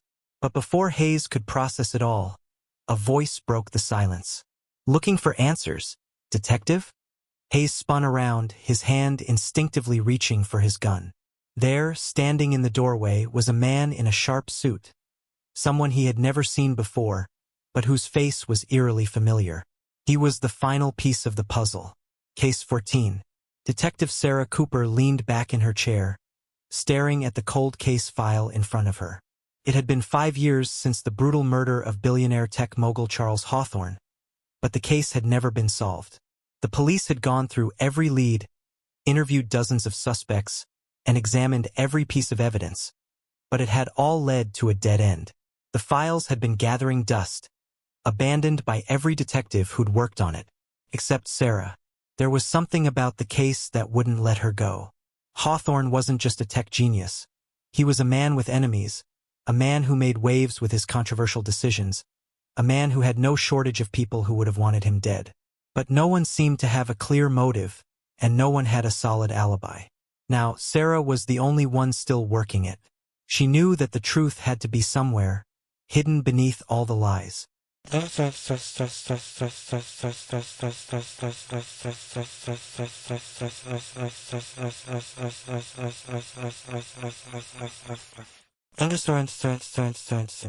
scene of the crime had always haunted Sarah. The mansion had been isolated, perched on a cliff that overlooked the ocean.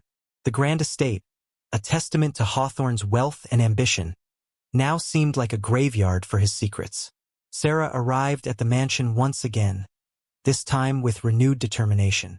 The front gates were locked, but she used her badge to gain access.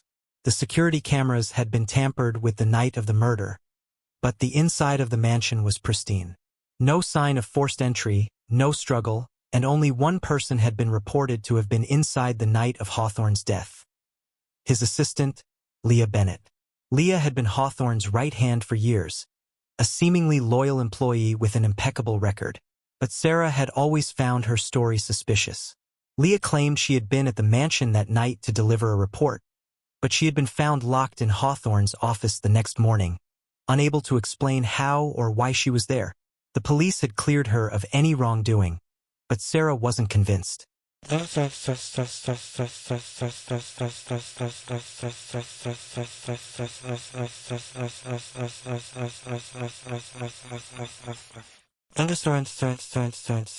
Sarah met Leah in the mansion's vast dining room. The assistant was seated at the head of the long table, her expression tight with nerves as she sipped from a glass of water. She had the same cold composure Sarah remembered from their first meeting 5 years ago, but something about her eyes, something Sarah couldn't quite place, had changed. Leah, Sarah began, her voice steady, I'm not here to rehash old wounds, but I need you to be honest with me this time. I know there's more to this story. Leah's fingers gripped the glass tightly, her knuckles white. Detective, I've told you everything I know. I was in the office, yes. I didn't see or hear anything. I didn't kill Charles. Sarah walked around the table, standing just a few feet from Leah. Then why did you lie about what you were doing there that night? You've been evasive from the beginning. Leah's face paled. I didn't lie. I was just scared. There's a lot you don't understand. People don't like it when you get too close to the truth, Sarah. Then help me understand. Why does your alibi not add up? Why haven't you told me about the man you were meeting? Leah froze. For a long moment, there was no response. Finally, she spoke, her voice barely above a whisper. I didn't meet anyone, detective. But I know who did. Sarah's heart skipped a beat. What do you mean? Leah stood up abruptly, her eyes darting nervously to the windows, as if she feared someone might be watching them. She leaned in closer, her voice a conspiratorial whisper. It wasn't Charles who was the target. It was me. I was the one they wanted to kill. Sarah's mind raced. Who are they, Leah? Who is trying to kill you? Leah didn't answer immediately. Instead, she paced nervously around the room before stopping in front of the grand fireplace.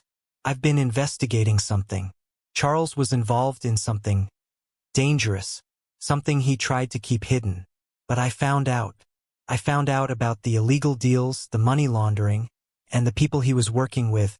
Sarah's pulse quickened. You were investigating him? I had no choice. After Charles got suspicious about me, he started pulling away. He knew I was digging too deep into his past. But I didn't expect him to. Leah stopped herself, her eyes welling up. I didn't expect him to get involved with people like them. Who are they, Leah? Sarah pressed. Who are you talking about? They're part of an underground syndicate, Leah said, her voice trembling. Powerful men. Charles was laundering money through his tech company for them. But when he wanted to pull out, they couldn't let him go. And I found the evidence, Sarah. I found the paper trail. Charles was going to testify against them. So, you think they killed him? Sarah asked, her mind connecting the dots. But why would they leave you alive? Because I was never meant to die. Leah said softly, her voice hollow. They framed me. They planted the evidence to make it look like I did it. I was supposed to take the fall for Charles's murder while they covered their tracks. Sarah was quiet for a moment, processing everything Leah had just told her. And you're telling me all this now? After all these years? Leah nodded. I had to be sure. After all this time, they think I've forgotten. They think I've moved on. But I haven't.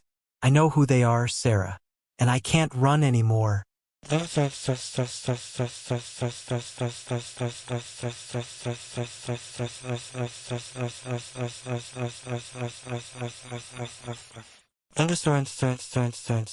The investigation took a dramatic turn. With Leah's confession, Sarah had the breakthrough she needed. She went back to the files, re-examining every single lead with new eyes. She uncovered secret bank accounts, coded messages, and connections that pointed directly to the syndicate Leah had warned her about. The web of corruption stretched deep into the city's elite, and soon, Sarah was able to connect the dots to some of the most influential figures in the city. It was a revelation that shocked everyone, especially when she discovered that one of those figures was none other than Deputy Mayor Victor Collins, a man who had always been above suspicion. But Sarah had one final question. If Leah wasn't the killer, who was?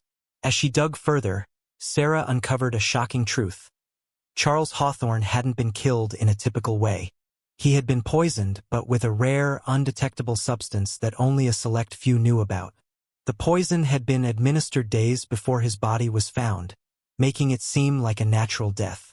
The killer, it turned out, was someone close to Charles, someone who knew how to play the game, someone who had been protecting the syndicate all along.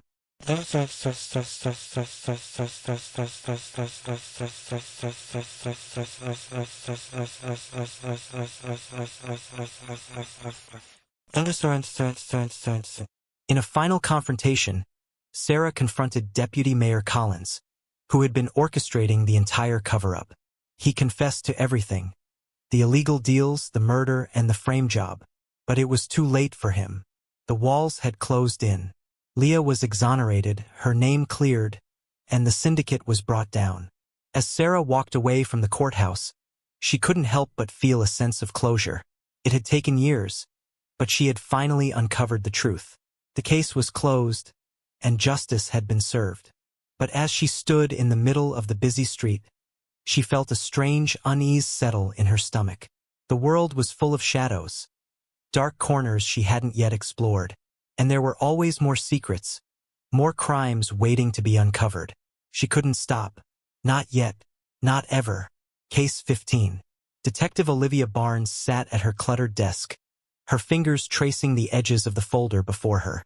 The case file contained little more than dead ends and unanswered questions. The victim, Jonathan Criswell, a renowned investment banker, had been found dead in his penthouse apartment under suspicious circumstances. It was 2 weeks ago, and despite the team's efforts, the case had stagnated. No forced entry, no obvious signs of struggle, and no clear motive. Everything about Jonathan's death screamed accident. Until Olivia started looking closer. The initial autopsy report had ruled out foul play, but something about it didn't sit right with Olivia.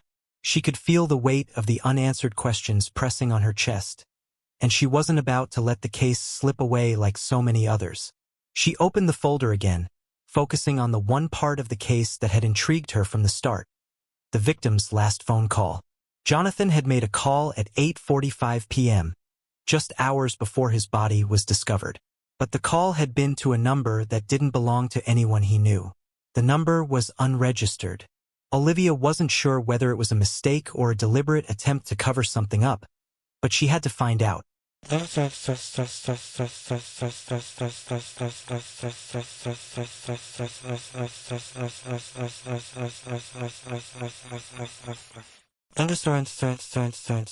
She started with the building security footage, watching the recordings from the night of Jonathan's death. There was nothing remarkable about the video, just Jonathan returning to his penthouse after an evening out. He seemed fine, almost too relaxed for someone whose life had just been torn apart by a scandal at his firm. The footage didn't show anyone else entering the building or leaving. The whole scene was eerily mundane. But as Olivia replayed the footage one more time, something caught her eye. Jonathan had been holding a small, brown envelope when he entered the building. It wasn't the kind of item a person would typically carry in a city like this. Nothing official, no briefcase or portfolio. Just an envelope. Her instincts kicked in.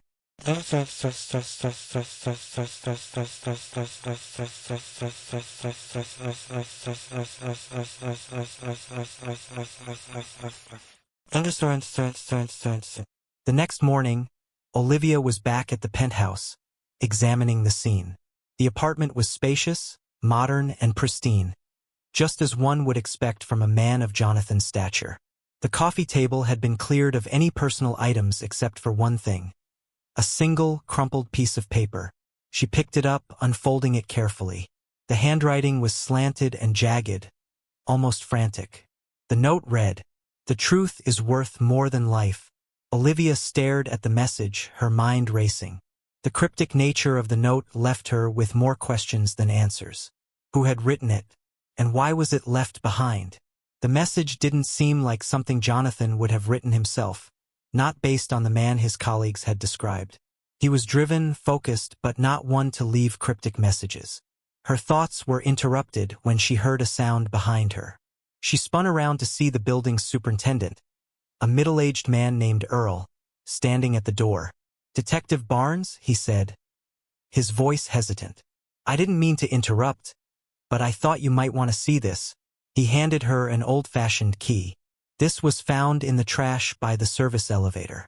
It doesn't belong to any of the tenants, but it looks like it's from the penthouse. Olivia took the key, turning it over in her hand. It was worn, scratched, the kind of key someone would carry for a private lock, something personal. She pocketed it without a word, her mind spinning with possibilities.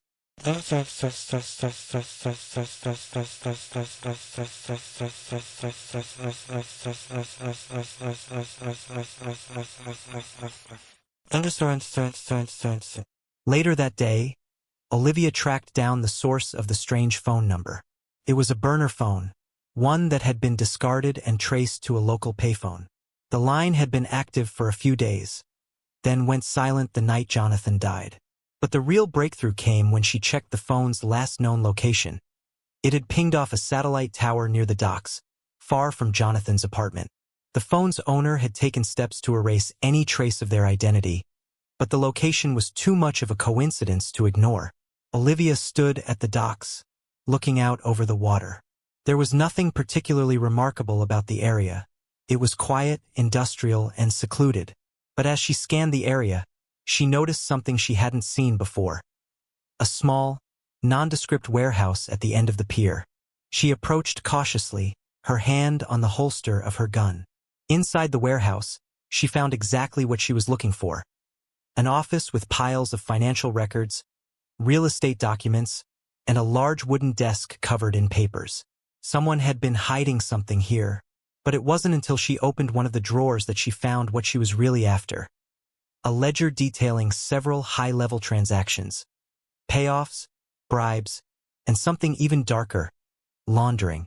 She stood there for a long moment, absorbing the weight of what she'd found. It was the kind of evidence that would bring down an entire network of powerful people, but it was also the kind of evidence that could get her killed if she wasn't careful. As Olivia stepped out of the warehouse, she noticed a black car parked across the street, its engine running. A figure sat behind the wheel, watching her intently. She didn't wait to find out who it was.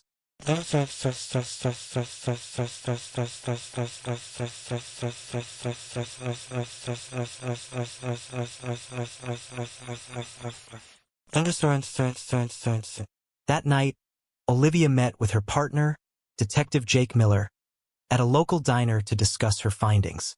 She knew that they were close to the truth, but there was one final piece of the puzzle she needed. The burner phone, the note, the ledger, it was all leading to one person. Jonathan's wife, Veronica Criswell. Veronica had been acting strangely in the interviews Olivia had conducted earlier. She was too composed, too rehearsed. There was something about her, the way she deflected questions, that made Olivia uneasy. But there was one thing she couldn't ignore. Veronica had been in financial trouble. A quiet investigation revealed that she had secretly taken out a large sum of money just weeks before Jonathan's death, and the records showed a suspicious pattern of wire transfers to an offshore account. Olivia arranged to meet Veronica at her luxury apartment. Veronica greeted her at the door, her expression cold and distant. There was no sign of grief or shock, only a calm demeanor that didn't match the situation. "I didn't expect to see you again," Detective Veronica said, her voice a mix of arrogance and disdain. Olivia wasted no time. "You were involved in your husband's murder, weren't you?" Veronica's eyes narrowed, but she didn't deny it. "I was protecting what was mine. Jonathan was going to ruin everything, our lifestyle, our future. The syndicate he got involved with wasn't just some financial game. It was dangerous, and when he started pulling out, I knew they would come for him. But they would have come for me too." "You had him killed," Olivia said flatly, "and you tried to cover it up by framing it as an accident. You knew it would make you the last person anyone would suspect." Veronica took a step back, her face twisting into a mask of defiance. "I did what I had to do." Olivia shook her head. "No, Veronica, you didn't just do what you had to do. You made a choice, and now you're going to pay for it."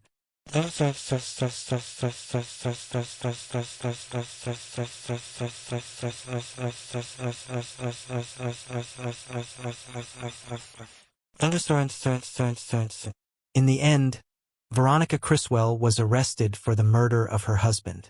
The syndicate she'd been protecting was dismantled, and the evidence from the warehouse proved to be the final blow in exposing their illegal dealings. As Olivia sat in her car that night, she couldn't help but feel the weight of everything she had uncovered. The case was closed, but the echoes of deceit would linger long after. She knew that in this world, the truth was never as simple as it seemed, and sometimes it took more than just a detective's instincts to find it. But she also knew one thing for sure. The truth was always worth the chase. Case 16. Detective Nina Hayes stood outside the dilapidated house, staring at the flickering porch light that swung in the wind. It had been a long night, but something about this case felt different.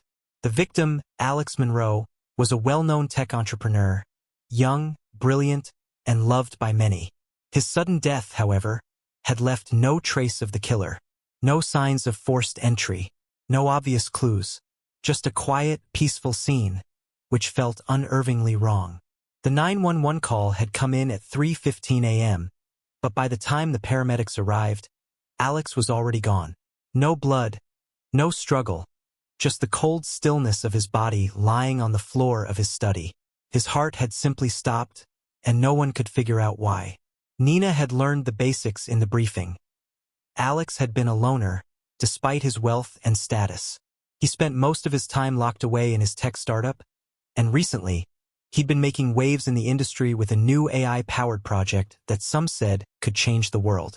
The theory was simple: create artificial intelligence that could predict human behavior by analyzing heart rates. The project was groundbreaking, but no one could have predicted that Alex's own heart would betray him before he had the chance to finish it. Her partner, Detective Daniel Clark, approached with a thick envelope in his hand.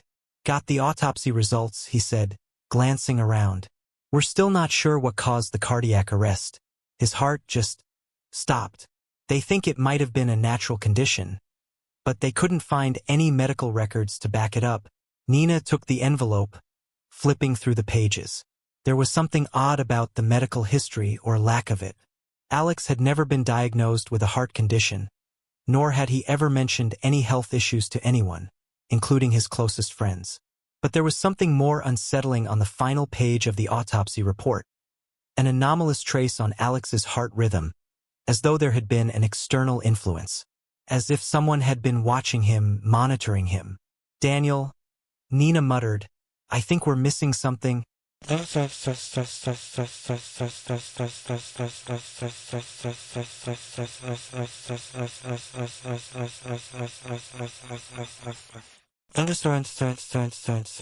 following day, Nina began digging into Alex's personal life. His family was out of town on business, but there was one person who had been with him the day of his death: his assistant, Eva. Nina went to Eva's apartment to question her. Eva was a petite woman with sharp features, dressed casually in dark jeans and a t-shirt. She seemed tense, almost too nervous to be involved in the death of her boss. As she led Nina into her modest living room, Nina couldn't shake the feeling that something was off. "I'm so sorry for your loss, Eva," Nina began, watching her closely. "Can you tell me what you were doing the night Alex died?" Eva shifted in her seat, clearly uncomfortable. "I wasn't with him that night, Detective. I left the office around 7 p.m. She paused, wringing her hands. "I just don't understand how this happened. He seemed fine. He had been working late, but that's normal. He was obsessed with his project. You know how it is." Nina noticed the way Eva kept glancing toward the window, as if something outside was drawing her attention. It didn't make sense. Eva should have been distraught, not fidgeting. "Did Alex ever mention anything about feeling unwell or having health problems?" Nina asked. Eva hesitated, then shook her head. "No, not at all. He was always in perfect health. Always. He'd talk about his project, but nothing about his health. He worked so much. Sometimes he didn't even eat." Nina's mind was racing. There was something off about this conversation, but she couldn't quite place it. That evening, Nina visited Alex's office, hoping to uncover more details. The space was clean and modern, filled with cutting-edge technology. But one thing stood out: a series of heart rate monitors linked to an AI system. They were positioned on a desk, hooked up to multiple screens.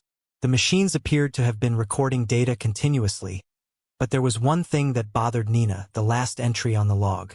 It was time-stamped for exactly 3 a.m., the time when Alex was found dead. The data showed a sharp spike in Alex's heart rate, followed by an immediate flatline, the kind of spike one would expect from severe physical stress or a heart attack. But there was something else, a faint blip in the data almost too small to notice. Someone had tampered with the system.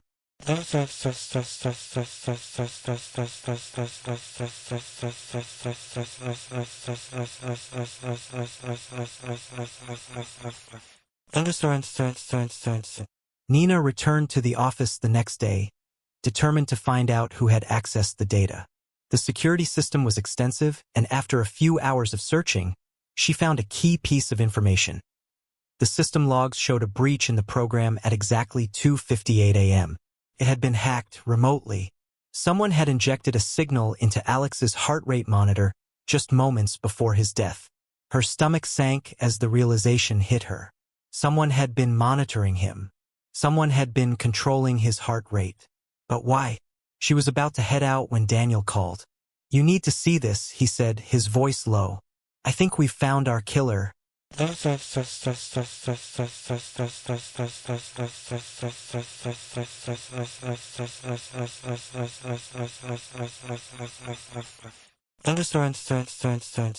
Back at the precinct, Nina met with Daniel and the tech team. They had discovered that the system Alex had been working on, the AI that predicted human behavior through heart rate, wasn't just a business venture. It was part of a larger project that had gone horribly wrong.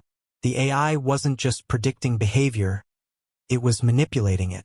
The system could trigger responses in a person's heart rate, pushing them to experience stress or calmness at will. And there was one person who knew about this technology intimately, Eva. Eva had been working with Alex for months, helping him perfect the AI, but there was more to her than met the eye. She had been in a secret, online relationship with a rival tech company, a firm that wanted to use the technology for far darker purposes. Eva had tried to warn Alex, but he had ignored her, choosing to focus on the ethical implications of the AI. Frustrated, Eva had made a choice to silence him before he could release his findings. Nina was horrified. Eva had used the very technology Alex had created to kill him. She had remotely triggered Alex's heart attack through the AI system, knowing exactly when to induce the fatal spike.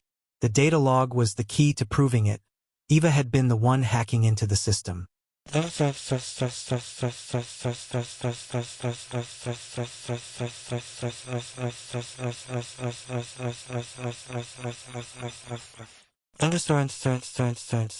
Eva was arrested later that night, her face pale as she was read her charges. She confessed without hesitation, explaining how her obsession with the project had led her down a dark path. She had always wanted to be part of something bigger than herself, but when Alex had threatened to expose the AI's true potential, she had made the decision to stop him. As Nina left the precinct, she couldn't shake the feeling of unease. The case had been solved, but the world of tech and artificial intelligence was rapidly changing, and who knew what dangers it might bring next. Her phone buzzed in her pocket. She checked the message. "Thank you for everything, Detective. I won't forget you." It was from an unknown number. Nina paused, staring at the message, before slipping her phone back into her jacket. In a world driven by technology, the line between life and death was becoming harder to distinguish. Case 17. Detective Leo Montgomery sat in his car, the low hum of the engine filling the air as he watched the building ahead. The old, abandoned warehouse loomed in front of him like a forgotten monument to the past. It had been a place of whispers and rumors, but now it was a crime scene, one that had turned the city on its head. The body had been found at the heart of the warehouse, sprawled on the cold concrete floor. Emma Carter, a prominent investigative journalist, had been reporting on a series of mysterious disappearances in the city. Her last article had been about a string of unsolved cases that seemed to stretch back decades. Missing persons, each one tied to the city's underbelly.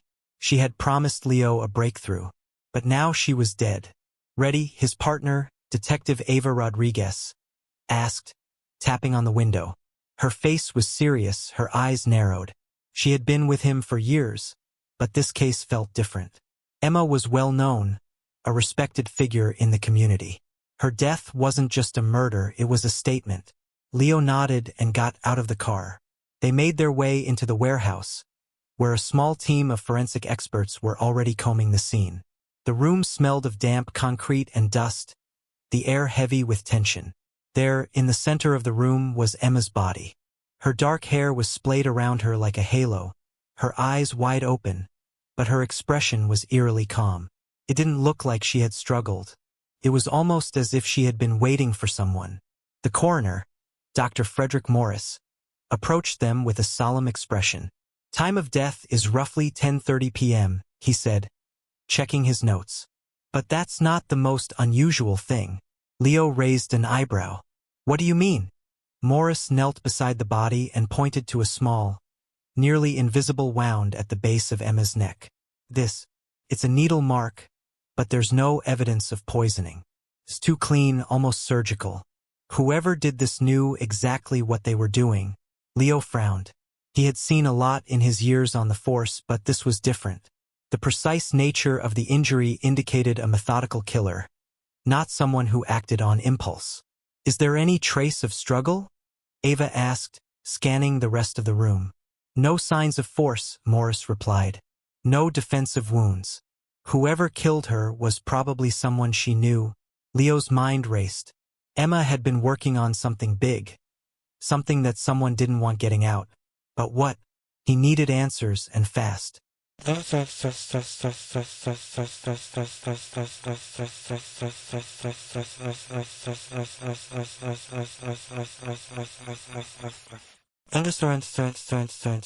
The investigation led them deeper into the city's underworld. Emma's recent articles had been focused on the missing persons cases, each one linked to a shadowy figure known only as the Ghost. He was a myth in the city's criminal circles, a figure that people whispered about, but no one had ever seen.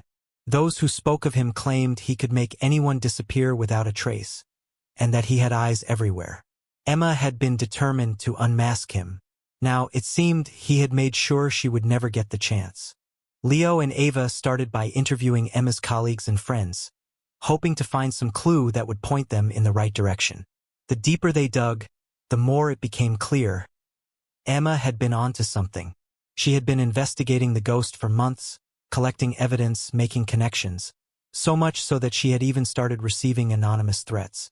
"I told her to be careful," said Ryan Mitchell, a former colleague and one of Emma's closest friends. He was pacing nervously in his office, glancing out the window as if expecting someone to be watching. She got obsessed with the idea of exposing him. She was always talking about the Ghost, how he was connected to the disappearances, to all these high-profile cases that no one else would touch. "But I didn't think it would go this far." "What kind of threats was she getting?" Ava asked. Ryan stopped pacing and looked at them seriously. "Letters, calls, nothing directly violent, just warnings." But it wasn't just that. Emma was paranoid toward the end. She thought someone was following her. She changed her routine, stopped going to certain places. But I think the worst part was how she started to look different. She looked scared, like she knew something was about to happen. "Did she say who was behind the threats?" Leo asked. Ryan shook his head. "No, but she kept saying that the Ghost was closer than anyone realized. She said he was someone in plain sight, someone with influence."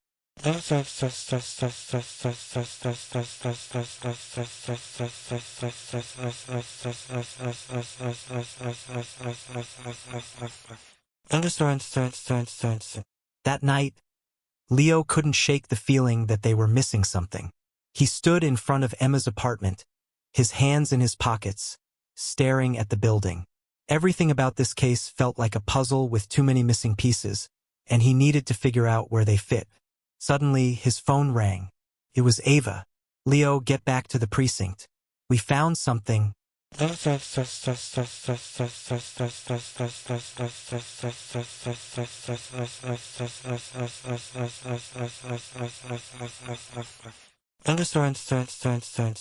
When Leo arrived, Ava and the forensic team were gathered around a set of files on the table. She handed him a folder. We found a connection. The ghost isn't just a figure in the underworld. He's someone with power in the city. Someone we've overlooked. Leo opened the folder and scanned the documents. It was a list of names, prominent figures in the city, some of whom he recognized. Politicians, business moguls, even a few law enforcement officials. They were all connected to a series of unsolved disappearances dating back over the past decade. These people are the key, Ava said, her voice grim. Emma was right. The ghost is someone with access. Someone who can make people disappear and not even leave a trace. But there's one name that keeps coming up. One name that doesn't belong. Leo turned the page. His heart skipped a beat. The name was familiar. Detective Marcus Harlow, his old mentor. The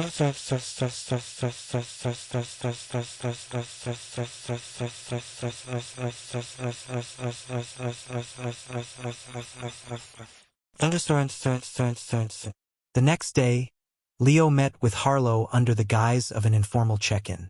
The old detective was now a private investigator, living in a quiet suburban home, far removed from the world of crime he had once been part of. He greeted Leo warmly, offering him coffee. But there was an unease in the air that Leo couldn't ignore. "You've been keeping a low profile, Marcus," Leo said, watching Harlow carefully. Harlow gave a chuckle, but it didn't reach his eyes. "Just enjoying retirement, Leo.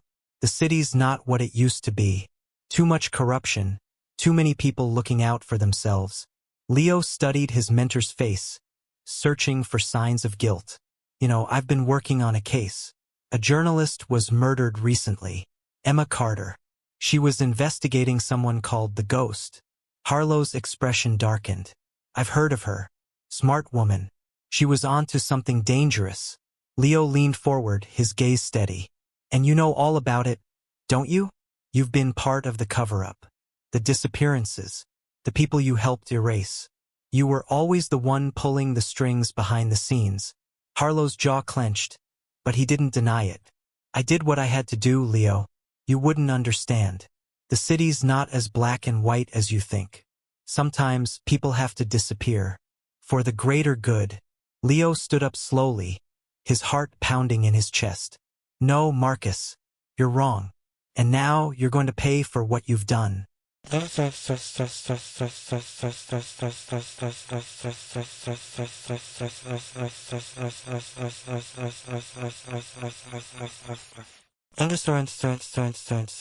In the end, Marcus Harlow was arrested, his involvement in the disappearances revealed.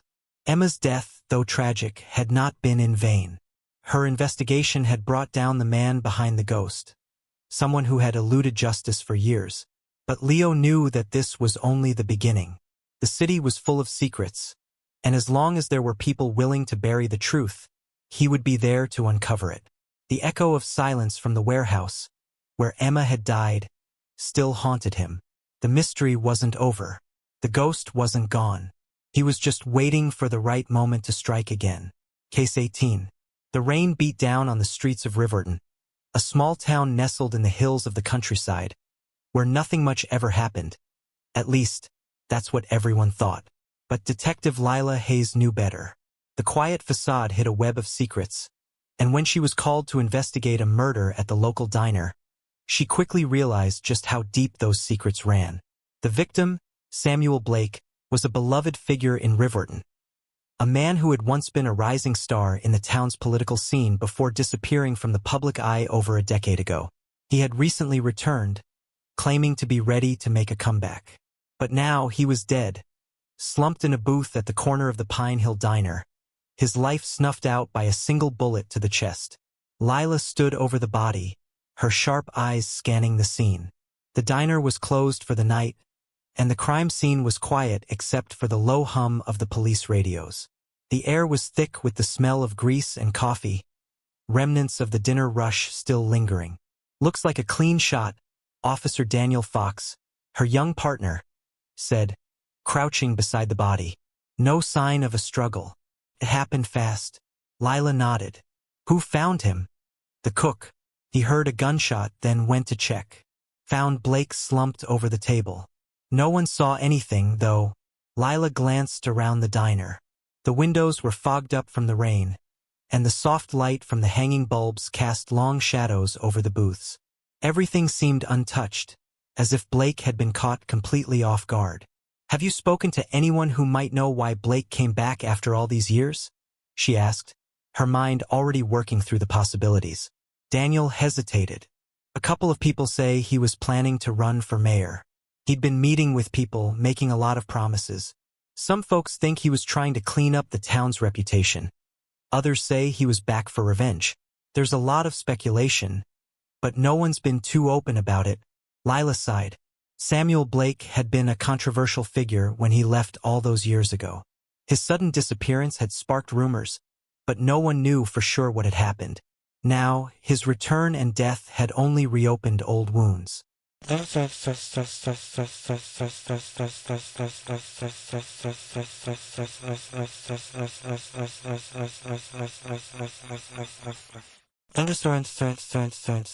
investigation led them to the town's local newspaper office, where Samuel Blake had been seen frequently before his death. The editor, Margaret Hale, was sitting behind her desk, sipping coffee as she nervously adjusted her glasses when Lila and Daniel walked in. Detective Hayes, Officer Fox, Margaret greeted them, trying to maintain a composed demeanor. "I've been expecting you. I know why you're here." Lila sat across from her, studying her closely. "You knew Samuel Blake?" "I did," Margaret replied. "I worked with him years ago. He was ambitious, wanted to clean up Rivwerton. But he had a lot of enemies. People didn't like how he stirred things up. That's why he left." Lila raised an eyebrow. "Why did he come back?" Margaret hesitated. "You should talk to Thomas Harding. He was with Samuel the day before he was killed. They had a heated conversation in the diner. There's something more to Samuel's return, but it's not something I can say for sure." Lila's instincts told her that Margaret knew more than she was letting on. Who was Thomas Harding? Local businessman. He and Samuel were once friends, but their relationship soured years ago. "Harding's not exactly the type of man you trust," Margaret said, her voice lowering.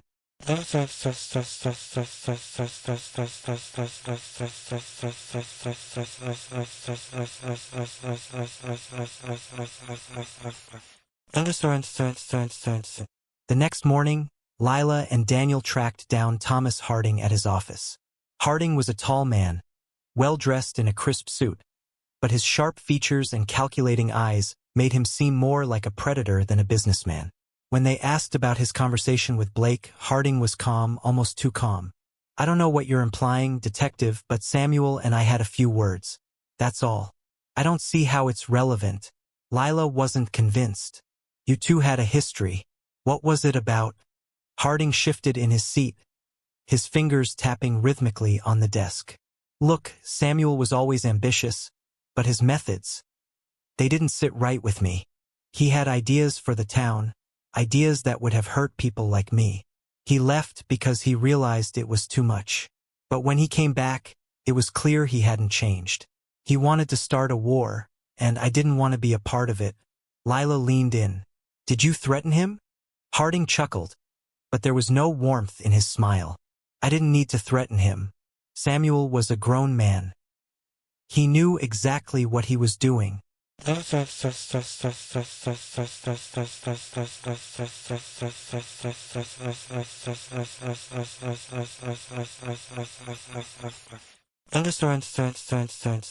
After leaving Harding's office, Lila felt the weight of the investigation pressing down on her. There was more to Samuel Blake's death than just a political rivalry.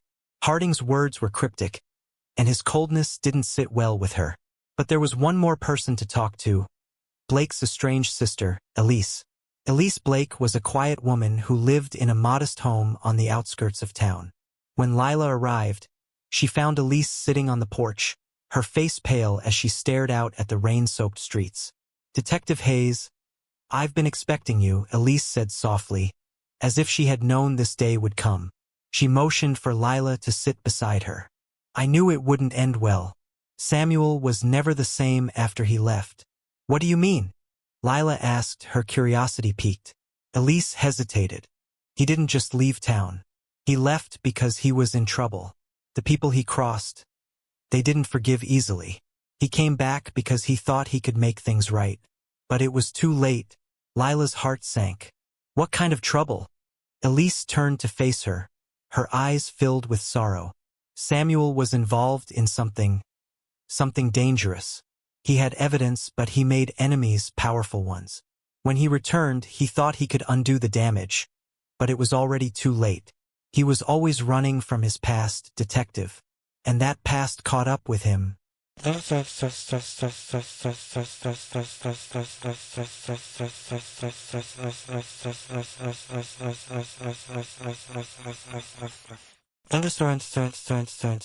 The pieces started to fall into place.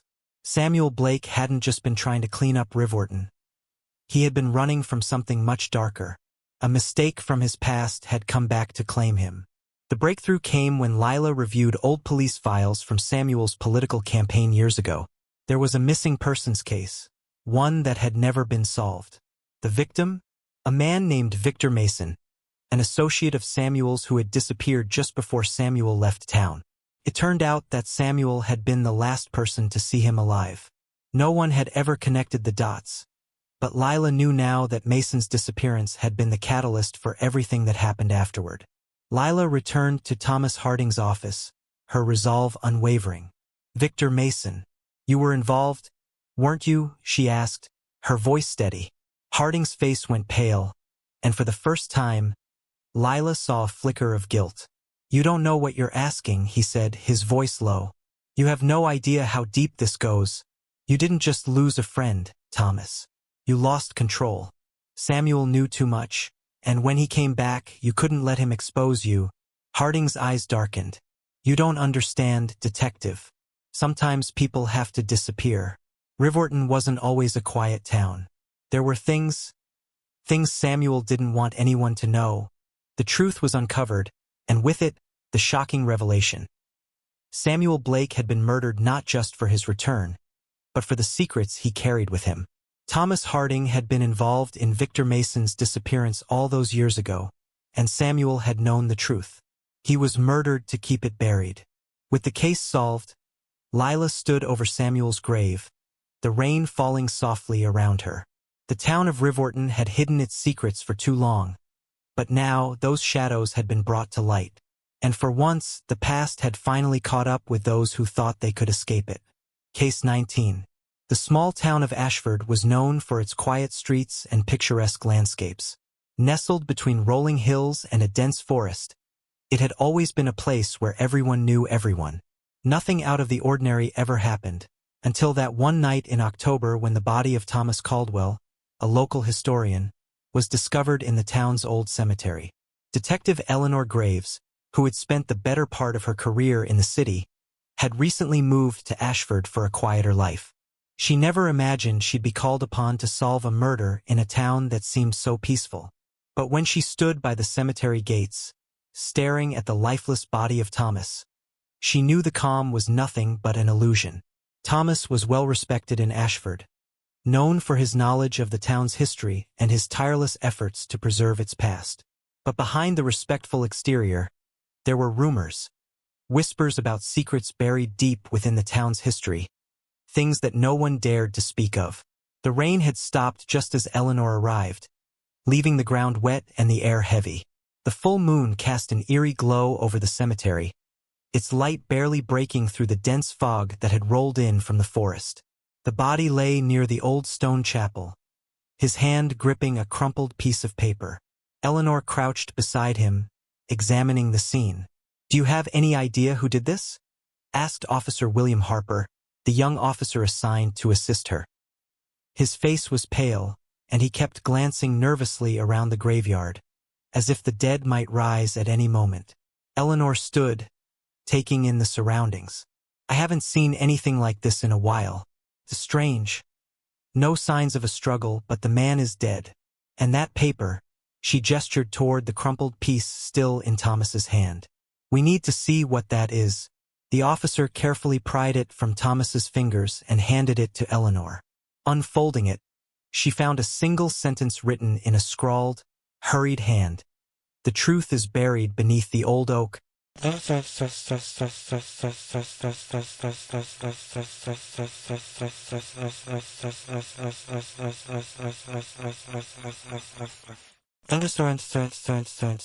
The next morning, Eleanor returned to the scene, determined to piece together what had happened.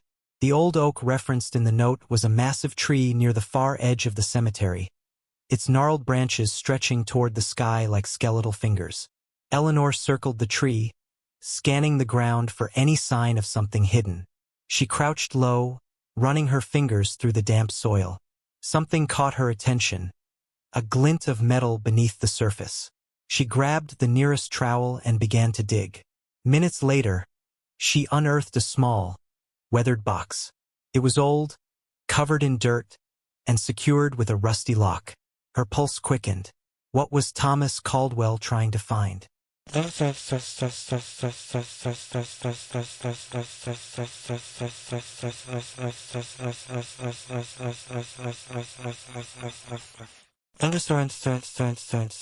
Back at the station, Eleanor and Officer Harper worked on opening the box.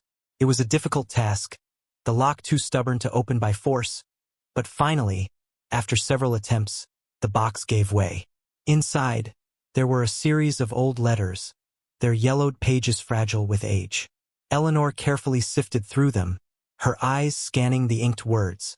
The letters were dated back to the early 1900s, written by a man named Edward Caldwell, the great-grandfather of Thomas. As Eleanor read through the letters, she uncovered a shocking revelation.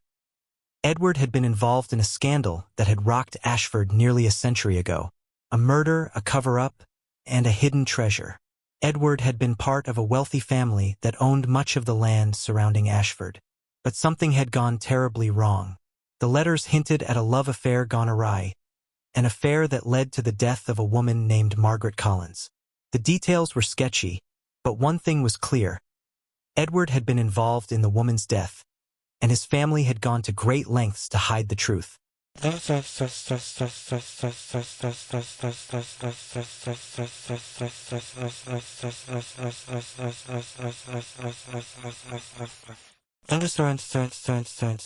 As Eleanor dug deeper into the Caldwell family history, she began to realize that the murder in the cemetery wasn't just random.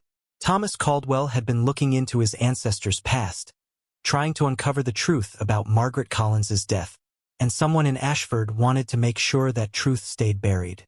But who, and why had Thomas been killed now so many years after the event? Eleanor's only lead was the old letters, and they mentioned one other key detail: the location of a hidden treasure, buried somewhere near the town. Could the treasure be connected to Margaret Collins's death? Was someone still willing to kill for it?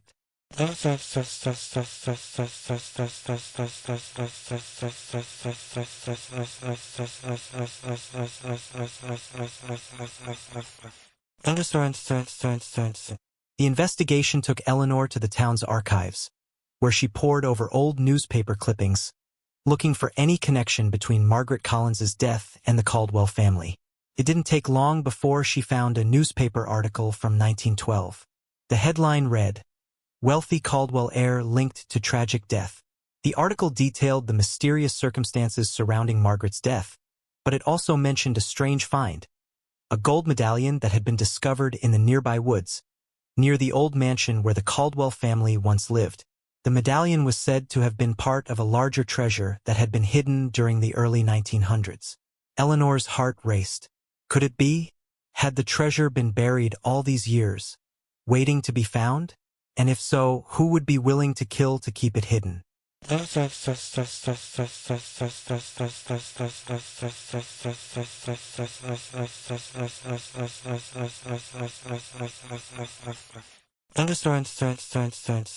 As the days passed, Eleanor began to receive strange, threatening messages. Notes slid under her office door, phone calls with nothing but static, and even a few confrontations with townspeople who seemed to know far more than they let on. It became clear that someone was watching her, someone who would stop at nothing to keep the secrets of Ashford buried. Eleanor's breakthrough came when she found an old photograph in the archives, showing Edward Caldwell standing next to Margaret Collins. But there was one person in the photo she hadn't expected to see.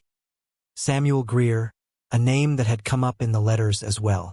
Samuel had been a close friend of Edward's, and a man with a reputation for violence.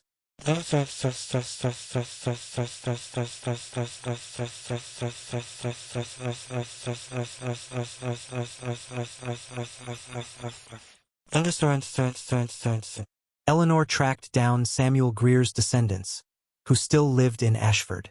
When she met with his granddaughter, Rachel, she learned that Samuel had disappeared shortly after Margaret's death, and there were rumors that he had gone into hiding, fleeing from the law after being implicated in the murder. The family had tried to bury the truth, but the legend of Samuel Greer's involvement had never died. Eleanor followed the trail to an old cabin deep in the forest, near the same spot where the treasure was believed to be buried. There, in the cabin's dusty attic, she found the final clue: a journal belonging to Samuel Greer, filled with cryptic notes about the murder and the treasure. As Eleanor flipped through the pages, one entry stood out: "The treasure is not gold. Something more valuable, and it's hidden where no one can find it."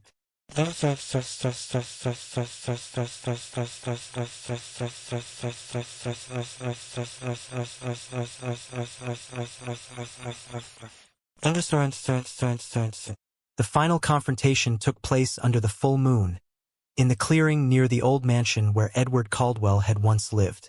Eleanor faced the killer, Rachel Greer, Samuel's granddaughter. Rachel had been trying to protect the family's legacy, ensuring that the treasure would never be uncovered. She had watched as Thomas Caldwell got closer to the truth and had decided that his life had to be taken before he could expose what had been hidden for so long. In a tense standoff, Rachel confessed to the murder, explaining that she had spent her life trying to protect her family's secret. But the treasure, Eleanor realized, was not gold or jewels. It was a hidden confession, a letter that could expose the crimes of Samuel Greer and the Caldwell family for good. As Rachel was taken into custody, Eleanor stood at the edge of the forest, looking at the old mansion one last time. Ashford's quiet streets had always been filled with hidden histories, but now, the past could no longer remain buried. And for the first time, Eleanor felt like she truly understood the town she had come to call home. Case 20. The small coastal town of Eldridge had a reputation for being a place of solace, a haven for those seeking respite from the chaos of the world. Its white sand beaches, quaint houses with flower-lined gardens, and the gentle hum of the waves created a peaceful, idyllic setting. But beneath its picturesque exterior, Eldridge had secrets. Secrets that only a few dared to speak of. Detective Sam Carter had come to Eldridge looking for peace, hoping the quiet town would offer him a break from his chaotic career in the city. But his dreams of tranquility quickly shattered when he was called to investigate the disappearance of Emily Shaw, a local librarian who had gone missing without a trace. Emily was well liked in Eldridge, known for her gentle nature and her love of history. She had worked at the town library for years, offering advice to locals and guiding newcomers with the town's history. Her disappearance seemed impossible. No one could imagine her leaving voluntarily.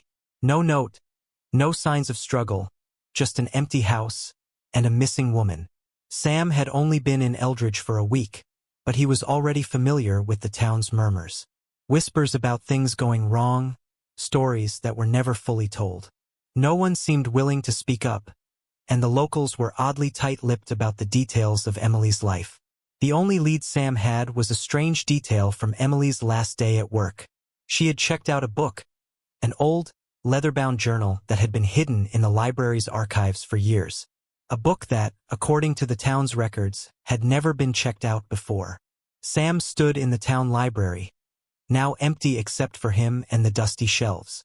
The air smelled of old paper and forgotten stories, the quiet almost suffocating. He walked over to the archives and began searching for the journal. It didn't take long before he found it, tucked away on a bottom shelf, its leather cover worn and cracked. He opened it carefully, and inside was a collection of entries, written in neat, almost obsessive handwriting. As he flipped through the pages, the journal revealed stories about Eldridge's past, about a series of strange disappearances, hidden beneath layers of time. The entries chronicled the lives of those who had vanished without a trace, starting with a woman named Lily Fairmont, who disappeared over 100 years ago. Each disappearance seemed to follow a strange pattern. A person would vanish on the night of the full moon, only to never be seen again. The journal's last entry was dated just 2 days before Emily's disappearance. It's happening again. The moon will rise tonight, and I fear I will be the next to disappear. I've seen the shadows in the trees, heard the whispers on the wind. Eldridge has secrets, dark ones, and I am afraid they will consume me. Sam didn't waste any time. He reached out to the local sheriff, Kate Walker, who had been in the town her entire life. Kate's face was grim when she met with him at the library, her hands clasped tightly in front of her. "You found it, didn't you?" she asked, her voice low. "The journal." Sam nodded, holding it up. "This is the last entry." Emily knew something. She must have been investigating the disappearances, trying to uncover the truth. Kate glanced nervously around the room. "The thing is, Sam, people don't like talking about it. They never have. Those who disappear, well, they don't just vanish. There's something else going on here. Something tied to the town's history. My father used to warn me about it." Sam raised an eyebrow. "Warn you about what?" "The full moon. Every time the moon is full, someone vanishes. It's been going on for generations, but no one ever seems to remember the pattern. It's like it resets each time. People try to forget, but those who remember, well, they disappear too." Sam was determined to get to the bottom of it. He spent the next few days asking around, talking to the locals, but it was as if everyone had been warned to keep their mouths shut. The fear in their eyes was undeniable. No one would offer any useful information. But then, one evening, as the full moon began to rise over Eldridge, Sam received a call. It was Kate. "There's something you need to see," she said urgently. "Come to the old church by the cliffs. I'll explain everything when you get here." The old church stood at the edge of the cliffs, its stone walls weathered by years of salt and wind. As Sam approached, he could see Kate standing near the entrance, her face pale and strained. She motioned for him to come closer. "Kate, what's going on?"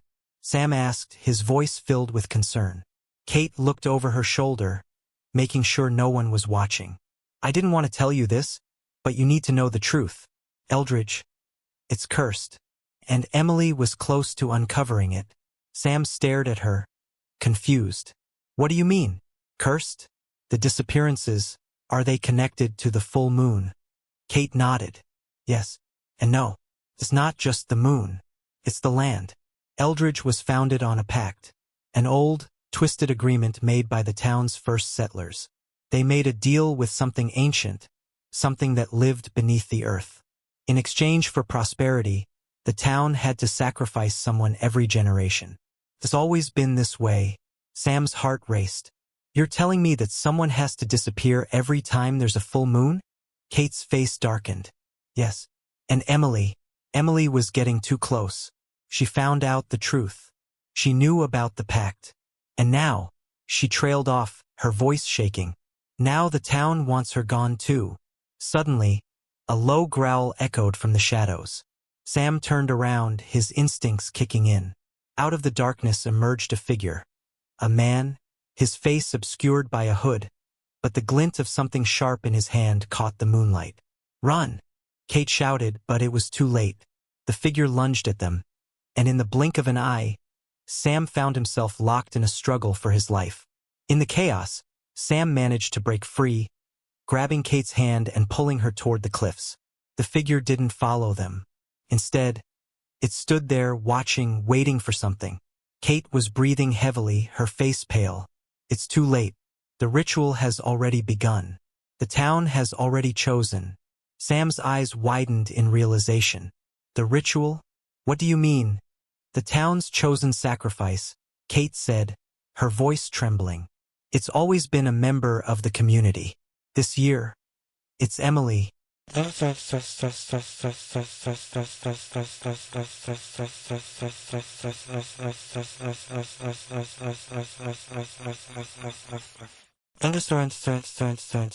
The moon reached its peak, casting an eerie light over Eldridge.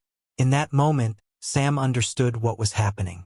The town wasn't just cursed, it was complicit. Everyone knew the truth but remained silent, bound by fear of the ritual. With Emily's life hanging in the balance, Sam had no choice. He ran toward the cliffs, determined to save her. But the shadows of the past, the ancient pact, and the secrets of Eldridge would not let him leave without a fight.